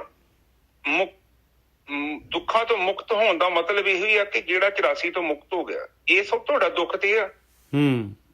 ਉਸ ਤੋਂ ਬਾਅਦ ਹੁਣ ਦੇਖੋ, ਆ ਜਿਹੜੇ ਤੁਹਾਡੇ ਛੋਟੇ ਮੋਟੇ ਦੁੱਖ ਹੈਗੇ ਨਾ, ਇਹਨਾਂ ਦਾ ਇੰਪੈਕਟ ਬਹੁਤ ਘੱਟ ਜਾਣਾ ਵਾ ਤੁਹਾਡੇ ਤੇ। ਜਿਹੜਾ ਨਾਰਮਲੀ ਆਮ ਦੁੱਖ ਆਉਂਦਾ ਸੀ ਨਾ, ਹੁਣ ਮੈਂ ਇਹ ਚੀਜ਼ ਨੂੰ ਫੀਲ ਕਰਦਾ। ਮੈਂ ਤੁਹਾਨੂੰ ਐਵੇਂ ਨਹੀਂ ਮੈਂ ਗੱਲੀ ਬਾਤੀ ਸੁਣਾ ਰਿਹਾ। ਪਹਿਲਾਂ ਹੁੰਦਾ ਸੀ ਕਿ ਬੜਾ ਮੰਦਰ ਨਾ, ਬੜੀ ਕਹਿੰਦਾ ਹਲਚਲ ਜੀ ਪੈਦਾ ਹੋ ਜਾਣੀ, ਦੁੱਖ ਆ ਜਾਣਾ ਮਾੜਾ ਜਿਹਾ। ਹੁਣ ਦੁੱਖ ਆ ਜਾਂਦੇ ਨੇ, ਕੋਈ ਚੀਜ਼ਾਂ ਚਾਜ਼ਾਂ ਟੁੱਟ ਭੱਜ ਗਈ ਆ, ਨੁਕਸਾਨ ਹੋ ਗਿਆ, ਪੈਸੇ ਪੂਸੇ ਇੱਧਰ ਉੱਧਰ ਕਿਸੇ ਨੇ ਨਹੀਂ ਵੀ ਦਿੱਤੇ ਨਾ, ਇਹ ਵੀ ਕੋਈ ਛੋਟੀ ਮੋਟੀ ਅਮਾਊਂਟ ਨਹੀਂ, ਵੱਡੀ ਅਮਾਊਂਟ। ਮਨ ਤੇ ਪ੍ਰਭਾਵ ਨਹੀਂ ਪੈਂਦਾ। ਮਨ ਦੇ ਅੰਦਰ ਇਹ ਨਹੀਂ ਮਹਿਸੂਸ ਹੁੰਦਾ ਕਿ ਉਹ ਮੇਰੇ ਦੇ ਨਹੀਂ ਦਿਆਂ ਤੇ ਮੈਂ ਹੁਣ ਲੜਾਈ ਕਰਾਂ, ਝਗੜਾ ਕਰਾਂ, ਕੋਈ ਫਰਕ ਨਹੀਂ ਪੈਂਦਾ। ਤੁਹਾਨੂੰ ਕਹਿੰਦੇ ਮਾੜਾ ਵੀ ਬੋਲਤਾ ਨਾ, ਨਿੱਜਰ ਸਾਹਿਬ, ਤੁਹਾਡੇ ਅੰਦਰ ਬਰਦਾਸ਼ਤ ਕਰਨ ਦੀ ਸ਼ਕਤੀ ਬੜੀ ਹੋ ਜਾਣੀ, ਕਿਉਂਕਿ ਕਨੈਕਸ਼ਨ ਬਹੁਤ ਵੱਡੇ ਟਰਾਂਸਫਾਰਮਰ ਦੇ ਨਾਲ ਜੁੜ ਚੁੱਕਿਆ ਹੈ ਅੰਦਰੋਂ। ਭਾਵੇਂ ਮੇਰਾ ਥੋੜਾ ਹੀ ਜੁੜਿਆ, ਭਾਵੇਂ 1-2% ਹੀ ਜੁੜਿਆ, ਪਰ ਉਹਦਾ ਜਿੱਦਾਂ ਮਤਲਬ ਤੁਹਾਡੇ ਅੰਦਰ ਕਪੈਸਿਟੀ ਬੜੀ ਆ ਜਾਣੀ ਹੈ। ਕਿਉਂਕਿ ਇਹ ਨਿੱਜਰ ਸਾਹਿਬ, ਇਹ ਜ਼ਰੂਰੀ ਹੈ, ਇਹ ਤੁਹਾਡੇ ਜੀਵਨ ਦੇ ਵਿੱਚ ਬਹੁਤ ਇੰਪੋਰਟੈਂਟ ਹੈ। 84 ਦੀ ਜਿਹੜੀ ਗੱਲ ਹੈ ਨਿੱਜਰ ਸਾਹਿਬ, ਉਹ ਤੇ ਇੱਕ ਅਲੱਗ ਚੀਜ਼ ਹੈ। ਆਪ ਜਸਟ ਦੇਖੋ, ਬਾਣੀ 'ਚ ਪੜ੍ਹ ਕੇ ਕਿੰਨੇ ਆਪਣੇ ਜਿਹੜੇ ਸਿੱਖ ਇਤਿਹਾਸ 'ਚ ਉਹਨਾਂ ਨੂੰ ਕਿੰਨੇ ਕਸ਼ਟ ਝੱਲਣੇ ਪਏ, ਪਰ ਉਹਨਾਂ ਦੇ ਮੱਥੇ ਤੇ ਸ਼ਿਕਵਾ ਨਹੀਂ ਆਇਆ, ਕਿਉਂਕਿ ਉਹ ਅੰਦਰ ਕਪੈਸਿਟੀ ਬਿਲਡ ਹੋ ਚੁੱਕੀ ਹੈ। ਜਦੋਂ ਆਪਣੀ ਸੁਰਤੀ ਆਤਮਾ 'ਚ ਚੱਲ ਜਾਂਦੀ ਹੈ ਨਾ ਤੇ ਤੁਹਾਨੂੰ ਸੁੱਖ ਪਾਗਲ ਕਰ ਸਕਦਾ ਤੇ ਨਾ ਤੁਹਾਨੂੰ ਦੁੱਖ ਜਿਹੜਾ ਰਵਾ ਸਕਦਾ। ਬਹੁਤ ਇੰਪੋਰਟੈਂਟ ਹੈਗੀਆਂ ਚੀਜ਼ਾਂ, ਕਿਉਂਕਿ ਅੰਦਰ ਬਰਦਾਸ਼ਤ ਕਰਨ ਦੀ ਸ਼ਕਤੀ ਬਹੁਤ ਵੱਧ ਚੁੱਕੀ। ਇਹ ਪਲੀਜ਼ ਆਪ ਨੋਟ ਕਰਿਓ, ਇਹ ਤੁਹਾਨੂੰ ਪਤਾ ਲਾਉਣਾ ਜ਼ਰੂਰੀ ਚਾਹੀਦਾ ਕਿ ਮੇਰੀ ਜ਼ਿੰਦਗੀ 'ਚ ਹੁਣ ਇਹ ਜਿਹੜੀਆਂ ਚੀਜ਼ਾਂ ਕਿੰਨਾ ਕੁ ਪ੍ਰਭਾਵ ਪਾ ਰਹੀਆਂ। ਜਦੋਂ ਜੋਤ ਪ੍ਰਗਟ ਹੋ ਗਈ, ਉਸ ਤੋਂ ਬਾਅਦ ਇਹ ਅਵਸਥਾ ਬਣੇਗੀ। ਹਾਂਜੀ ਨਿਜਰ ਸਾਹਿਬ। ਬਿਲਕੁਲ। ਮਨ ਜਿਹੜਾ ਹੈਗਾ ਹੁਣ ਜਿਹੜਾ ਮਾਣਕ ਬਣ ਗਿਆ ਮਨ, ਔਰ ਮਨ ਜਿਹੜਾ ਹੈਗਾ ਕਿਸ ਤਰ੍ਹਾਂ ਬਣ ਗਿਆ, ਲਿਵ ਤਤ ਲੁਕਾਨਾ। ਲਿਵ ਜਿਹੜੀ ਹੈਗੀ, ਸੁਰਤ ਜਿਹੜੀ ਹੈਗੀ, ਉਹ ਆਤਮਾ ਦੇ ਵਿੱਚ ਲੀਨ ਹੋ ਗਈ। ਜੋ ਕਿਛ ਹੋਆ ਸੋ ਤੇਰਾ ਪਾਣਾ, ਹੁਣ ਕਹਿੰਦੇ ਜੋ ਕੁਝ ਵੀ ਹੋ ਰਿਹਾ ਆ ਉਹ ਮਾਲਕ ਪਰਮਾਤਮਾ ਦਾ ਭਾਣਾ ਹੈ। ਜੋ ਕੁਝ ਵੀ ਹੋ ਰਿਹਾ ਹੈ ਉਹ ਮਾਲਕ ਪਰਮਾਤਮਾ ਦਾ ਭਾਣਾ ਹੈ। ਆਹ ਚੀਜ਼ ਜੋ ਇਹ ਬੂਝੈ ਸੋ ਸਹਿਜੇ ਸਮਾਣਾ। ਬਸ ਆਹ ਗੱਲ ਜਿਹੜਾ ਬੁੱਝ ਗਿਆ ਕਹਿੰਦੇ ਸਹਿਜ ਦੇ ਵਿੱਚ ਚਲੇ ਜਾਏਗਾ ਉਹ ਭਾਈ। ਉਹਨੂੰ ਵਿਚਾਰ ਮੰਡਲ ਕ੍ਰਾਸ ਕਰਨ ਨੂੰ ਦੇਰ ਨਹੀਂ ਲੱਗੇਗੀ। ਜੋ ਕਿਛ ਹੋਆ ਸੋ ਤੇਰਾ ਭਾਣਾ, ਜੋ ਇਹ ਬੂਝੈ ਸੋ ਸਹਿਜੇ ਸਮਾਣਾ। ਕਹਿਤ ਕਬੀਰ ਕਿਲ ਵਿਖ ਗਏ ਖੀਣਾ। ਕਹਿੰਦੇ ਇਸ ਤਰ੍ਹਾਂ ਜਿਹੜੇ ਹੈਗੇ ਉਹ ਜਿਹੜਾ ਕਾਰਨਸ਼ੀਲ ਜਿਹੜਾ ਸੀਗਾ, ਉਹ ਜਿਹੜਾ ਹੈਗਾ ਬੀਜ ਜਿਹੜੇ ਸੀਗੇ ਉਹ ਸਾਰੇ ਖੀਣ ਹੋ ਗਏ। ਉਹ ਜਿਹੜੇ ਹੈਗੇ ਹੁਣ ਉਹਨਾਂ ਦੇ ਵਿੱਚ ਪਾਵਰ ਨਹੀਂ ਹੈ, ਸ਼ਕਤੀ ਨਹੀਂ ਹੈ ਕਿ ਦੁਬਾਰਾ ਜਿਹੜੇ ਹੈਗੇ ਉਹ ਪੌਦੇ ਬਣਾ ਸਕਣ। ਕਹਿਤ ਕਬੀਰ ਕਿਲ ਵਿਖ ਕਹਿੰਦੇ ਪਾਪ ਵਜਰ ਪਾਪ ਜਿਹੜੇ ਬੀਜ ਪਏ ਸੀਗੇ। ਵਜਰ ਪਾਪ ਕੀ ਹੈ? ਬੀਜ ਹੈਗੇ ਆ। ਕਹਿਤ ਕਬੀਰ ਕਿਲ ਵਿਖ ਗਏ ਖੀਣਾ, ਮਨ ਭਇਆ ਜਗ ਜੀਵਨ ਲੀਣਾ। ਮਨ ਜਿਹੜਾ ਹੈਗਾ ਜਗ ਜੀਵਨ ਦੇ ਵਿੱਚ ਉਹ ਮਾਲਕ ਪਰਮਾਤਮਾ ਦੇ ਵਿੱਚ ਸੁਰਤ ਜਿਹੜੀ ਆਤਮਾ ਦੇ ਵਿੱਚ ਲੀਨ ਹੋ ਗਈ। ਹਾਂਜੀ ਵੀਰ ਜੀ। ਹਾਂਜੀ, ਦੇਖੋ ਉੱਪਰ ਤੁਕ ਚ ਫੇਰ ਸਮਝਾਇਆ ਸਾਨੂੰ, ਜੋ ਕੁਛ ਹੁਆ ਸੋ ਤੇਰਾ ਭਾਣਾ। ਹੁਣ ਇਹ ਚੀਜ਼ ਨੂੰ ਇੱਕ ਪਲੀਜ਼ ਸਮਝੋ, ਉਹ ਹੁਆ ਦੀ ਗੱਲ ਕਰਦੇ ਜੋ ਬੀਤੀ ਗੱਲ ਕਰਦੇ ਜੋ ਕੁਛ ਹੋ ਨਹੀਂ ਰਿਹਾ, ਜੋ ਕੁਛ ਹੁਆ ਮਤਲਬ ਜੋ ਕੁਛ ਵੀ ਹੋ ਚੁੱਕਾ ਵਾ, ਪਰ ਆਪਾਂ ਮੰਨਦੇ ਨਹੀਂ ਨਾ। ਤੁਸੀਂ ਕਿੱਥੋਂ ਮੰਨਦੇ ਹੋ ਦੱਸੋ ਮੈਨੂੰ? ਤੁਸੀਂ ਇੱਥੇ ਪਹੁੰਚ ਜਾਂਦੇ ਜੋ, ਤੁਸੀਂ ਅੱਜ ਵੀ ਉੱਥੇ ਬੈਠੇ ਜੋ ਪੁਰਾਣੀਆਂ ਗੱਲਾਂ ਦੇ ਲਾਗੇ। ਮੈਂ ਵੀ ਚੱਲ ਜਾਂਦਾ ਵਾ ਕਈ ਵਾਰੀ। ਆਪਾਂ ਉਸ ਜਗ੍ਹਾ ਨੂੰ ਛੱਡਣ ਨੂੰ ਤਿਆਰ ਨਹੀਂ। ਆਪਾਂ ਉਸ ਗੱਲ ਨੂੰ ਅਜੇ ਤੱਕ ਯਾਦ ਰੱਖਦੇ ਹਾਂ। ਫਲਾਣੇ ਨੇ ਮੈਨੂੰ ਫਲਾਨੀ ਗੱਲ ਕੀਤੀ, ਮੈਨੂੰ ਇੰਜ ਕੀਤਾ ਤੇ ਮੈਨੂੰ ਇੰਜ ਕੀਤਾ। ਉਹ ਕਹਿੰਦੇ ਜਦੋਂ ਤੂੰ ਇਹ ਸੋਚਣੇ ਜਿਹੜਾ ਹੋ ਗਿਆ ਵਾ ਉਹ ਪ੍ਰਮਾਤਮਾ ਦਾ ਭਾਣਾ ਸੀ, ਬਸ ਹੋ ਗਿਆ। ਤੇ ਜਿੱਦਾਂ ਤੂੰ ਇਹ ਗੱਲ ਨੂੰ ਇੱਕ ਪੱਕਾ ਕਰ ਲੈਂਦਾ, ਦ੍ਰਿੜ ਕਰ ਲੈਂਦਾ, ਅਗਲੀ ਤੁਕ ਵੇਖੋ ਨਾਲ ਹੀ ਜਵਾਬ ਦਿੰਦੀ ਆ, ਜੋ ਇਹ ਬੂਝੈ ਸੋ ਸਹਿਜ ਸਮਾਣਾ। ਉਹ ਸਹਿਜ ਅਵਸਥਾ ਚ ਆਜੂ। ਹਾਂ, ਇਸ ਲਈ ਕਹਿੰਦੀ ਬਾਣੀ ਕਹਿੰਦੀ ਮਾਫ ਕਰ ਦੇ, ਕਿਉਂਕਿ ਤੇਰੇ ਤੋਂ ਉਹਨਾਂ ਚਿਰ ਭਾਣਾ ਸਵੀਕਾਰ ਹੀ ਨਹੀਂ ਹੋਣਾ, ਤੂੰ ਹਜਮ ਨਹੀਂ ਕਰ ਸਕਦਾ। ਮਤਲਬ ਵਿਚਾਰ ਬੰਦ ਹੀ ਨਹੀਂ ਹੋਣੇ। ਸਹਿਜ ਸਿੰਪਲ ਗੱਲ। ਹੁਣ ਤੁਹਾਡੇ ਮਨ ਨੇ ਕਹਿਣਾ ਕਿ ਫਲਾਨੀ ਗੱਲ ਉੱਥੇ ਇੰਝ ਹੋਈ ਸੀ, ਤੁਸੀਂ ਕਹੋ ਕਿ ਪ੍ਰਮਾਤਮਾ ਦਾ ਭਾਣਾ। ਉਹ ਕਹਿੰਦਾ ਤੂੰ ਕਿਹੜਾ ਹੁੰਦਾ ਵਾ ਮੈਨੂੰ ਕਹਿਣ ਵਾਲਾ? ਪ੍ਰਮਾਤਮਾ ਦਾ ਭਾਣਾ ਭੁੱਲ ਗਿਆ? ਕਿਹਦੀ ਬੇਇੱਜ਼ਤੀ ਹੋਈ ਸੀ ਸਾਡੀ। ਮੈਂ ਪੈਸੇ ਮੰਗਣ ਗਿਆ ਸੀ, 10,000 ਰੁਪਏ ਦਿੱਤੇ ਨਹੀਂ, ਤੂੰ ਕਹਿੰਦਾ ਪ੍ਰਮਾਤਮਾ ਦਾ ਭਾਣਾ ਹੈ। ਏਦਾਂ ਕਿੱਦਾਂ ਹੋ ਸਕਦਾ? ਉਹ ਤੁਹਾਡਾ ਮਨ ਮੰਨ ਦਿੰਦਾ? ਕਹਿੰਦਾ ਨਹੀਂ, ਪਤਨੀਆਂ ਨੂੰ ਕੋ ਭੁੱਲਿਆ, ਉਹਦੇ ਕਰਮਾਂ ਚ ਨਹੀਂ ਸੀ ਮੇਰੀ ਮਦਦ ਕਰਨੀ, ਇਸ ਕਰਕੇ ਨਹੀਂ ਦਿੱਤੇ ਉਹਨੇ। ਤੇ ਫਿਰ ਸ਼ਾਇਦ ਥੋੜਾ ਬਹੁਤਾ ਕਨਵਿੰਸ ਹੋ ਜੇ, ਉਹਨੂੰ ਸਮਝਾਓ। ਪਰ ਇਹ ਕਿੱਥੇ ਮਾਫ ਕਰਦਾ? ਮਾਫ ਨਹੀਂ ਕਰਦਾ। ਤੇ ਪਰ ਜਿਹੜਾ ਮਾਫ ਕਰ ਦਿੰਦਾ ਉਦੋਂ ਵਾਲੀ ਗੱਲ ਯਾਦ ਹੀ ਆ ਤੁਹਾਨੂੰ। ਕਮਜ਼ੋਰ ਬੰਦਾ ਬਦਲਾ ਲੈਂਦਾ, ਤਕੜਾ ਮਾਫ ਕਰਦਾ ਤੇ ਸਿਆਣਾ ਇਗਨੋਰ ਕਰਦਾ। ਇਹ ਤਿੰਨ ਹੀ ਗੱਲਾਂ। ਨੁਕਤੇ ਦੀ ਗੱਲ ਹੈਗੀ ਆ 2 ਨੰਬਰ, ਤੁਸੀਂ ਮਾਫ ਕਰ ਦੋ। ਮਾਫ ਤੇ ਉਹ ਕਰੂ ਨਾ ਜਿੱਥੇ ਸ਼ਕਤੀ ਹੈ। ਕਮਜ਼ੋਰ ਬੰਦਾ ਵਾ ਉਹ ਬਦਲਾ ਲੈਂਦਾ। ਤੇ ਜ਼ਿਆਦਾਤਰ ਸਾਡੇ ਅੰਦਰ ਜਿਹੜੇ ਵਿਚਾਰਧਾਰਾ ਚੱਲਦੀ, ਅਸੀਂ ਚਾਹੁੰਦੇ ਬਦਲਾ ਲਿਆ ਜਾਵੇ ਕਿ ਫਿਰ ਉਹ ਮੈਨੂੰ ਏਦਾਂ ਹੀ ਗੱਲ ਕਵੇ, ਫਿਰ ਮੈਂ ਆਹ ਗੱਲ ਕਹੂੰਗਾ। ਨਿਜਾ ਸਾਹਿਬ ਬਿਲਕੁਲ ਐਡਵਾਂਸ ਪਲੈਨਿੰਗ। ਪਰ ਕਹਿੰਦੇ ਜਦੋਂ ਤੂੰ ਇਹ ਗੱਲ ਮੰਨ ਲੈਂਦਾ ਤੇ ਤੂੰ ਸਹਿਜ ਰਹਿ ਜਾਏਗਾ, ਕਿਉਂਕਿ ਕਾਫੀ ਵੱਡਾ ਉਗਣ ਹੈ। ਮਾਫ ਨਹੀਂ ਕਰਦਾ ਬੰਦਾ, ਤੇ ਜਿਹੜਾ ਮਾਫ ਕਰ ਦਿੰਦਾ ਉਹਦਾ ਬੰਦਾ ਬ੍ਰਹਮ ਗਿਆਨੀ ਹੋ ਜਾਂਦਾ। ਸਹਿਜ ਦਾ ਮਤਲਬ ਬਹੁਤ ਵੱਡੀ ਅਵਸਥਾ ਜੀ, ਛੋਟੀ ਮੋਟੀ ਨਹੀਂ। ਇਹ ਸਾਧਨਾ ਦੇ ਵਿੱਚ ਵੇਖੋ, ਤੁਸੀਂ ਆਪਣੇ ਮਨ ਨੂੰ ਸਮਝਾਓ ਤੂੰ ਮਾਫ ਕਰ ਦੂਗਾ। 5-10 ਦਿਨ ਆਪਾਂ ਵਿਚਾਰਾਂ ਤੋਂ ਤਾਂ ਮੁਕਤ ਨਹੀਂ ਹੋ ਸਕਦੇ। ਤੁਸੀਂ ਬਿਲਕੁਲ ਨਹੀਂ ਹੋ ਸਕਦੇ, ਕਿਉਂਕਿ ਜਦ ਤੱਕ ਤੁਸੀਂ ਮਾਫ ਨਹੀਂ ਕਰੋਗੇ। ਇਸ ਕਰਕੇ ਕਹਿੰਦੇ ਖਿਮਾ ਜਿਹੜੀ ਹੈ ਸਭ ਤੋਂ ਵੱਡਾ ਗੁਣ ਹੈ। ਮਾਫ ਕਰਦਾ ਗੁਰਕੀ ਸਾਹਿਬ, ਜਿਹੜਾ ਬੰਦਾ ਜਿਹੜਾ ਇਗਨੋਰ ਕਰ ਦਿੰਦਾ ਹੈ ਉਹ ਤਾਂ ਪਹੁੰਚ ਗਿਆ, ਉਹਨੂੰ ਯਾਤਰਾ ਦੀ ਕੀ ਲੋੜ ਹੈ? ਹੁਣ ਖੁਦ ਪਹੁੰਚਿਆ। ਹਾਂ, ਹੁਣ ਹਾਥੀ ਆ, ਹਾਥੀ ਜਦੋਂ ਗਲੀਆਂ ਥਾਣੀ ਲੰਘਦਾ ਇਗਨੋਰ ਹੀ ਕਰਦਾ ਕੁੱਤਿਆਂ ਨੂੰ। ਬਿਲਕੁਲ। ਤੇ ਜੇ ਨਹੀਂ ਕਰਦਾ ਤੇ ਫਿਰ ਨਹੀਂ ਉਹ 5 ਫੁੱਟ ਤੋਂ ਗਾਂਹ ਜਾ ਸਕਦਾ। ਫਿਰ ਤਾਂ 4-5 ਗਲੀ ਦੇ ਕੁੱਤੇ ਨਾਰ ਤੋਂ ਫੜੇ ਜਾਣੇ, ਨਾ ਉਹਨਾਂ ਲੜ ਸਕਦਾ। ਤੇ ਬਸ ਉਹ ਹਿਸਾਬ ਹੀ, ਤੇ ਉਹ ਫਿਰ ਉੱਥੇ ਬਿਠਾ ਰਹੂਗਾ ਸਾਰਾ ਦਿਨ। ਇਸ ਕਰਕੇ ਇਗਨੋਰ ਕਰਨ ਦਾ ਮਤਲਬ ਇਹੋ ਹੀ ਆ ਕਿ ਤੁਸੀਂ ਉਦੋਂ ਇਗਨੋਰ ਕਰੋਗੇ ਜਦੋਂ ਤੁਹਾਡੇ ਅੰਦਰ ਥੋੜਾ ਜਿਹਾ ਗਿਆਨ ਪੈਦਾ ਹੋ ਗਿਆ ਨਾ, ਤੇ ਆਪਣੇ ਆਪ ਹੀ ਤੁਹਾਨੂੰ ਪਤਾ ਵਾ ਕਿ ਦੂਜਾ ਬੰਦਾ ਕੀ ਕਰ ਰਿਹਾ, ਦੂਜਾ ਬੰਦਾ ਸੱਚੀ ਹੋਸ਼ ਚ ਆ ਕਿ ਬੇਹੋਸ਼ ਹੈ, ਤੇ ਉਹ ਤੁਹਾਨੂੰ ਆਪੇ ਗਿਆਨ ਹੋ ਜਾਣਾ। ਠੀਕ ਹੈ ਨਿਜਾ ਸਾਹਿਬ, ਅੱਗੇ ਬੋਲੀਏ। ਕਹਿਤ ਕਬੀਰ ਕਿਲਵਿਕ ਗਏ ਖੀਣਾ, ਕਹਿੰਦੇ ਆਹ ਜਿਹੜੇ ਹੈਗੇ ਬੀਜ ਸਾਰੇ ਦੇ ਸਾਰੇ ਜਿਹੜੇ ਖੀਣ ਹੋਏ, ਕਮਜ਼ੋਰ ਹੋ ਗਏ, ਹੁਣ ਉਹ ਪੈਦਾਵਾਰ ਨਹੀਂ ਕਰ ਸਕਦੇ। ਇਹ ਜਿਹੜੇ ਹੈਗੇ ਸੰਸਕਾਰ ਜਿਹੜੇ ਹੈਗੇ ਹੁਣ ਕਰਮ ਨਹੀਂ ਬਣਾ ਸਕਦੇ। ਕਹਿਤ ਕਬੀਰ ਕਿਲਵਿਕ ਗਏ ਖੀਣਾ, ਮਨ ਭਇਆ ਜਗ ਜੀਵਨ ਲੀਣਾ। ਮਨ ਜਿਹੜਾ ਹੈਗਾ ਜਗ ਜੀਵਨ ਦੇ ਵਿੱਚ ਲੀਨ ਹੋ ਗਿਆ। ਹਾਂਜੀ ਵੀਰ ਜੀ ਬਿਲਕੁਲ ਠੀਕ ਹੈ ਜੀ। ਕਹਿੰਦੇ ਆ ਕਿ ਜਦੋਂ ਨਿਰਬੀਜ ਸਮਾਧੀ ਤੁਹਾਨੂੰ ਮਿਲ ਗਈ ਆ ਤੇ ਫਿਰ ਉਹ ਜਿਹੜੇ ਬੀਜ ਰੋਸਟ ਹੋ ਜਾਣੇ ਆ, ਜਿੱਦਾਂ ਬੀਜਾਂ ਨੂੰ ਕਹਿੰਦੇ ਨਾ ਭੁੱਜੇ ਮੋਠ ਨਹੀਂ ਉਗਦੇ, ਬਿਲਕੁਲ ਨਹੀਂ ਉਗਦੇ।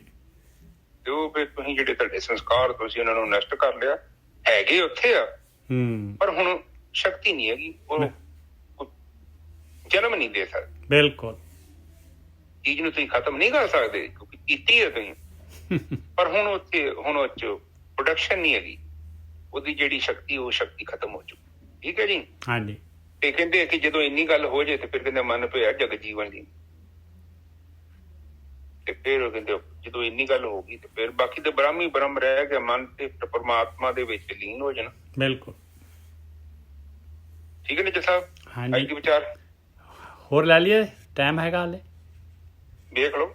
ਇੱਕ ਲੈ ਲੈਣੇ ਕਬੀਰ ਜੀ ਦਾ ਸ਼ਬਦ। ਹਾਂਜੀ ਹਾਂਜੀ। ਹਾਂ, ਪ੍ਰਭਾਤੀ ਅੱਲੋ ਏਕ ਮਸੀਹ ਤੇ ਬਸਤ ਹੈ, ਅਵਰ ਮੁਲਕ ਕਿਸ ਘੇਰਾ। ਹਾਂ ਦੇਖੋ ਕਿੰਨਾ ਕਿੰਨਾ ਇੰਪੋਰਟੈਂਟ ਹੈਗਾ ਗੋਰਖੀ ਸਾਹਿਬ। ਕਬੀਰ ਜੀ ਕਹਿੰਦੇ ਪਰਮਾਤਮਾ ਜੇ ਮਸਜਿਦ ਦੇ ਵਿੱਚ ਹੀ ਤੇਰਾ ਅੱਲਾ ਜਿਹੜਾ ਹੈਗਾ ਮਸਜਿਦ 'ਤੇ ਹੀ ਬੈਠਾ ਆ, ਤੇ ਬਾਕੀ ਜਗ੍ਹਾ 'ਤੇ ਕੌਣ ਆ? ਫਿਰ ਬਾਕੀ ਜਗ੍ਹਾ ਨੂੰ ਕੌਣ ਚਲਾ ਰਿਹਾ ਆ? ਹੈਂ ਵੇਖ ਲਓ ਕਬੀਰ ਜੀ, ਵੇਖ ਲਓ ਮੁਸਲਮਾਨ ਹੋ ਕੇ ਤੇ ਉਹਨਾਂ ਦੇ ਖਿਲਾਫ ਹੀ ਬਿਲਕੁਲ ਬਿਲਕੁਲ ਕੋਈ ਇਲਾਜ ਨਹੀਂ ਕਰਦੇ, ਕੋਈ ਬ੍ਰਹਮ ਗਿਆਨੀ ਨਹੀਂ ਕਿਹਨੂੰ ਬਖਸ਼ਦਾ। ਹਾਂ ਉਹ ਆਪਣੀ ਮਸਤੀ 'ਚ ਚੱਲਦਾ ਹੈ। ਵੇਖੋ ਉਦੋਂ ਕਿੰਨੇ ਮੁਸਲਮਾਨ ਭੜਕੇ ਹੋਣਗੇ ਉਹ, ਬਿਲਕੁਲ ਨੇ ਗੱਲ ਕਹੀ ਹੈ। ਹਾਂ ਹਾਂਜੀ ਅੱਗੇ ਚੱਲੀਏ। ਅੱਲੋ ਇੱਕ ਮਸਜਿਦ ਤੇ ਵਸਤ ਹੈ, ਮਸਜਿਦ ਤੱਤੇ ਦੀ ਸਿਆਰੀ ਹੈ ਮਸਜਿਦ ਦੇ ਵਿੱਚ, ਕਹਿੰਦੇ ਉੱਥੇ ਹੀ ਵਸਦਾ ਹੈ। ਅਵਰ ਮੁਲਕ ਕਿਸ ਘੇਰਾ, ਬਾਕੀ ਮੁਲਕ ਕਿਹਦਾ ਹੈ ਭਾਈ? ਪਹਿਲਾਂ ਤਾਂ ਇਹ ਦੱਸੋ। ਨਹੀਂ ਉਹਨੂੰ ਛੱਡੋ ਤੇ ਆ ਜਿਹੜੇ ਗੁਰੂ ਡੰਬ ਚਲਾਉਂਦੇ ਨੇ, ਇਹ ਕਹਿੰਦੇ ਨੇ ਕਿ ਕਿੱਥੇ ਰੱਬ ਬੈਠਾ। ਹਾਂ ਉਹ ਕਹਿੰਦੇ ਕਿ ਫਿਰ ਜੇ ਮੈਂ ਪਹਿਲਾਂ ਵੀ ਤੁਹਾਡੇ ਨਾਲ ਵਿਚਾਰ ਕੀਤੀ ਸੀ, ਫਿਰ ਉਹ ਰੱਬ ਨਾ ਹੋਇਆ, ਫਿਰ ਕਨੇਜਾ ਸਾਹਿਬ ਤੇ ਚਰਨਜੀਤ ਹੀ ਹੋਇਆ, ਜਿਹੜਾ ਇੱਕ ਕੈਨੇਡਾ ਬੈਠਾ ਸੀ ਤੇ ਇੱਕ ਪੰਜਾਬ ਬੈਠਾ ਅੰਮ੍ਰਿਤਸਰ। ਬਿਲਕੁਲ ਸਹੀ ਗੱਲ ਹੈ ਜੀ। ਉਹ ਕਿਸ ਚੀਜ਼ 'ਚ ਬੈਠੇ ਆ, ਜਿੱਥੇ ਬੈਠੇ ਆ ਤੇ ਫਿਰ ਉਹ ਤਾਂ ਸ਼ਕਤੀਸ਼ਾਲੀ ਆ, ਨਾ ਕਿ ਅਸੀਂ ਸ਼ਕਤੀਸ਼ਾਲੀ ਹੋਏ। ਉਹੀ ਤੇ ਗੱਲ ਉਹ ਸਮਝਾ ਰਹੇ। ਹਾਂਜੀ ਅੱਗੇ ਚੱਲੀਏ। ਹਿੰਦੂ ਮੂਰਤੇ ਨਾਮ ਨਿਵਾਸੀ, ਦੋਹ ਮੇ ਤਤ ਨਾ ਹੇਰਾ। ਆ ਹਿੰਦੂ ਲੈ ਲਿਆ ਉਹਨਾਂ ਨੇ, ਮੁਸਲਮਾਨ ਇਕੱਲੇ ਮੁਸਲਮਾਨ ਥੋੜੀ ਨਾ, ਸਾਰਿਆਂ ਨੂੰ ਫੜ ਲਿਆ ਉਹਨਾਂ ਨੇ। ਕਹਿੰਦੇ ਹਿੰਦੂ ਕਹਿ ਰਹੇ ਆ ਕਿ ਇਹ ਮੂਰਤੀ ਦੇ ਵਿੱਚ ਹੀ ਸਾਰਾ ਕੁਝ ਹੈ, ਮੂਰਤੀ ਦੇ ਵਿੱਚ ਰੱਬ ਲੁਕਿਆ ਹੋਇਆ ਹੈ। ਲਓ, ਉਹ ਤਾਂ ਮਸਜਿਦ ਦੇ ਵਿੱਚ ਕਹਿ ਰਿਹਾ ਸੀ, ਇਹ ਤਾਂ ਇੱਕ ਮੂਰਤੀ ਦੇ ਵਿੱਚ ਕਹਿ ਰਿਹਾ। ਹਿੰਦੂ ਮੂਰਤ, ਇਹ ਹੋਰ ਜ਼ਿਆਦਾ ਬਰੀਕ ਹੋ ਗਏ ਹਿੰਦੂ ਮੂਰਤ ਨਾਮ ਨਿਵਾਸੀ, ਕਹਿੰਦੇ ਉਹ ਪਰਮਾਤਮਾ ਜਿਹੜਾ ਹੈਗਾ, ਜਿਹਨੂੰ ਪਰਮਾਤਮਾ ਕਹਿੰਦੇ ਆ, ਉਹ ਮੂਰਤੀ ਦੇ ਵਿੱਚ ਨਿਵਾਸ ਕਰ ਰਿਹਾ ਹੈ। ਕਹਿੰਦੇ ਦੋਹ ਮੈਂ ਤਤ ਨਾ ਹੇਰਾ, ਕਹਿੰਦੇ ਤਤ ਵਸਤੂ ਦੋਨਾਂ ਕੋਲ ਹੈ ਨਹੀਂ ਗਈ, ਇਹ ਫੋਕ ਨਾ ਚਿੰਬੜੇ ਹੋਇਆ ਦੋਨੋਂ ਦੇ ਦੋਨੋਂ। ਅੱਲਾ ਰਾਮ ਜੀਵੋਂ ਤੇਰੇ ਨਾਹੀ, ਤੂੰ ਕਰ ਮੇਰਾ ਮਤ ਸਾਈ। ਹੇ ਮੇਰੇ ਮਾਲਕਾ, ਮੈਂ ਤਾਂ ਤੇਰੇ ਨਾਮ ਦੇ ਨਾਲ ਜਿਉਂਦਾ ਹਾਂ ਮਾਲਕਾ। ਅੱਲਾ ਰਾਮ ਜੀਵੋਂ ਤੇਰੇ ਨਾਹੀ। ਨਾਹੀ ਕਹਿੰਦੇ ਆ ਕਿਸ ਤਰ੍ਹਾਂ? ਨਾਹੀ ਹੈ ਮਾਲਕ ਪਰਮਾਤਮਾ ਦਾ ਹੁਕਮ, ਮਾਲਕ ਪਰਮਾਤਮਾ ਦੀ ਜਿਹੜੀ ਹੈਗੀ ਮਾਲਕ ਜੋ ਚਾਹੁੰਦਾ ਹੈ। ਅੱਲਾ ਰਾਮ ਜੀਵੋਂ ਤੇਰੇ ਨਾਹੀ, ਤੂੰ ਕਰ ਮੇਰਾ ਮਤ ਸਾਈ। ਤੂੰ ਮੇਰੇ ਉੱਤੇ ਮਿਹਰ ਕਰ ਮਾਲਕਾ, ਮੇਰੇ ਉੱਤੇ ਮਿਹਰ ਕਰ ਰਹਾਓ। ਹਾਂਜੀ ਗੋਰਖੀ ਸਾਹਿਬ। ਹਾਂਜੀ ਸਾਹਿਬ ਦੇਖੋ, ਕਹਿੰਦੇ ਆ ਕਿ ਇੱਕ ਤੁਕ ਦੇਖੋ ਆਪ,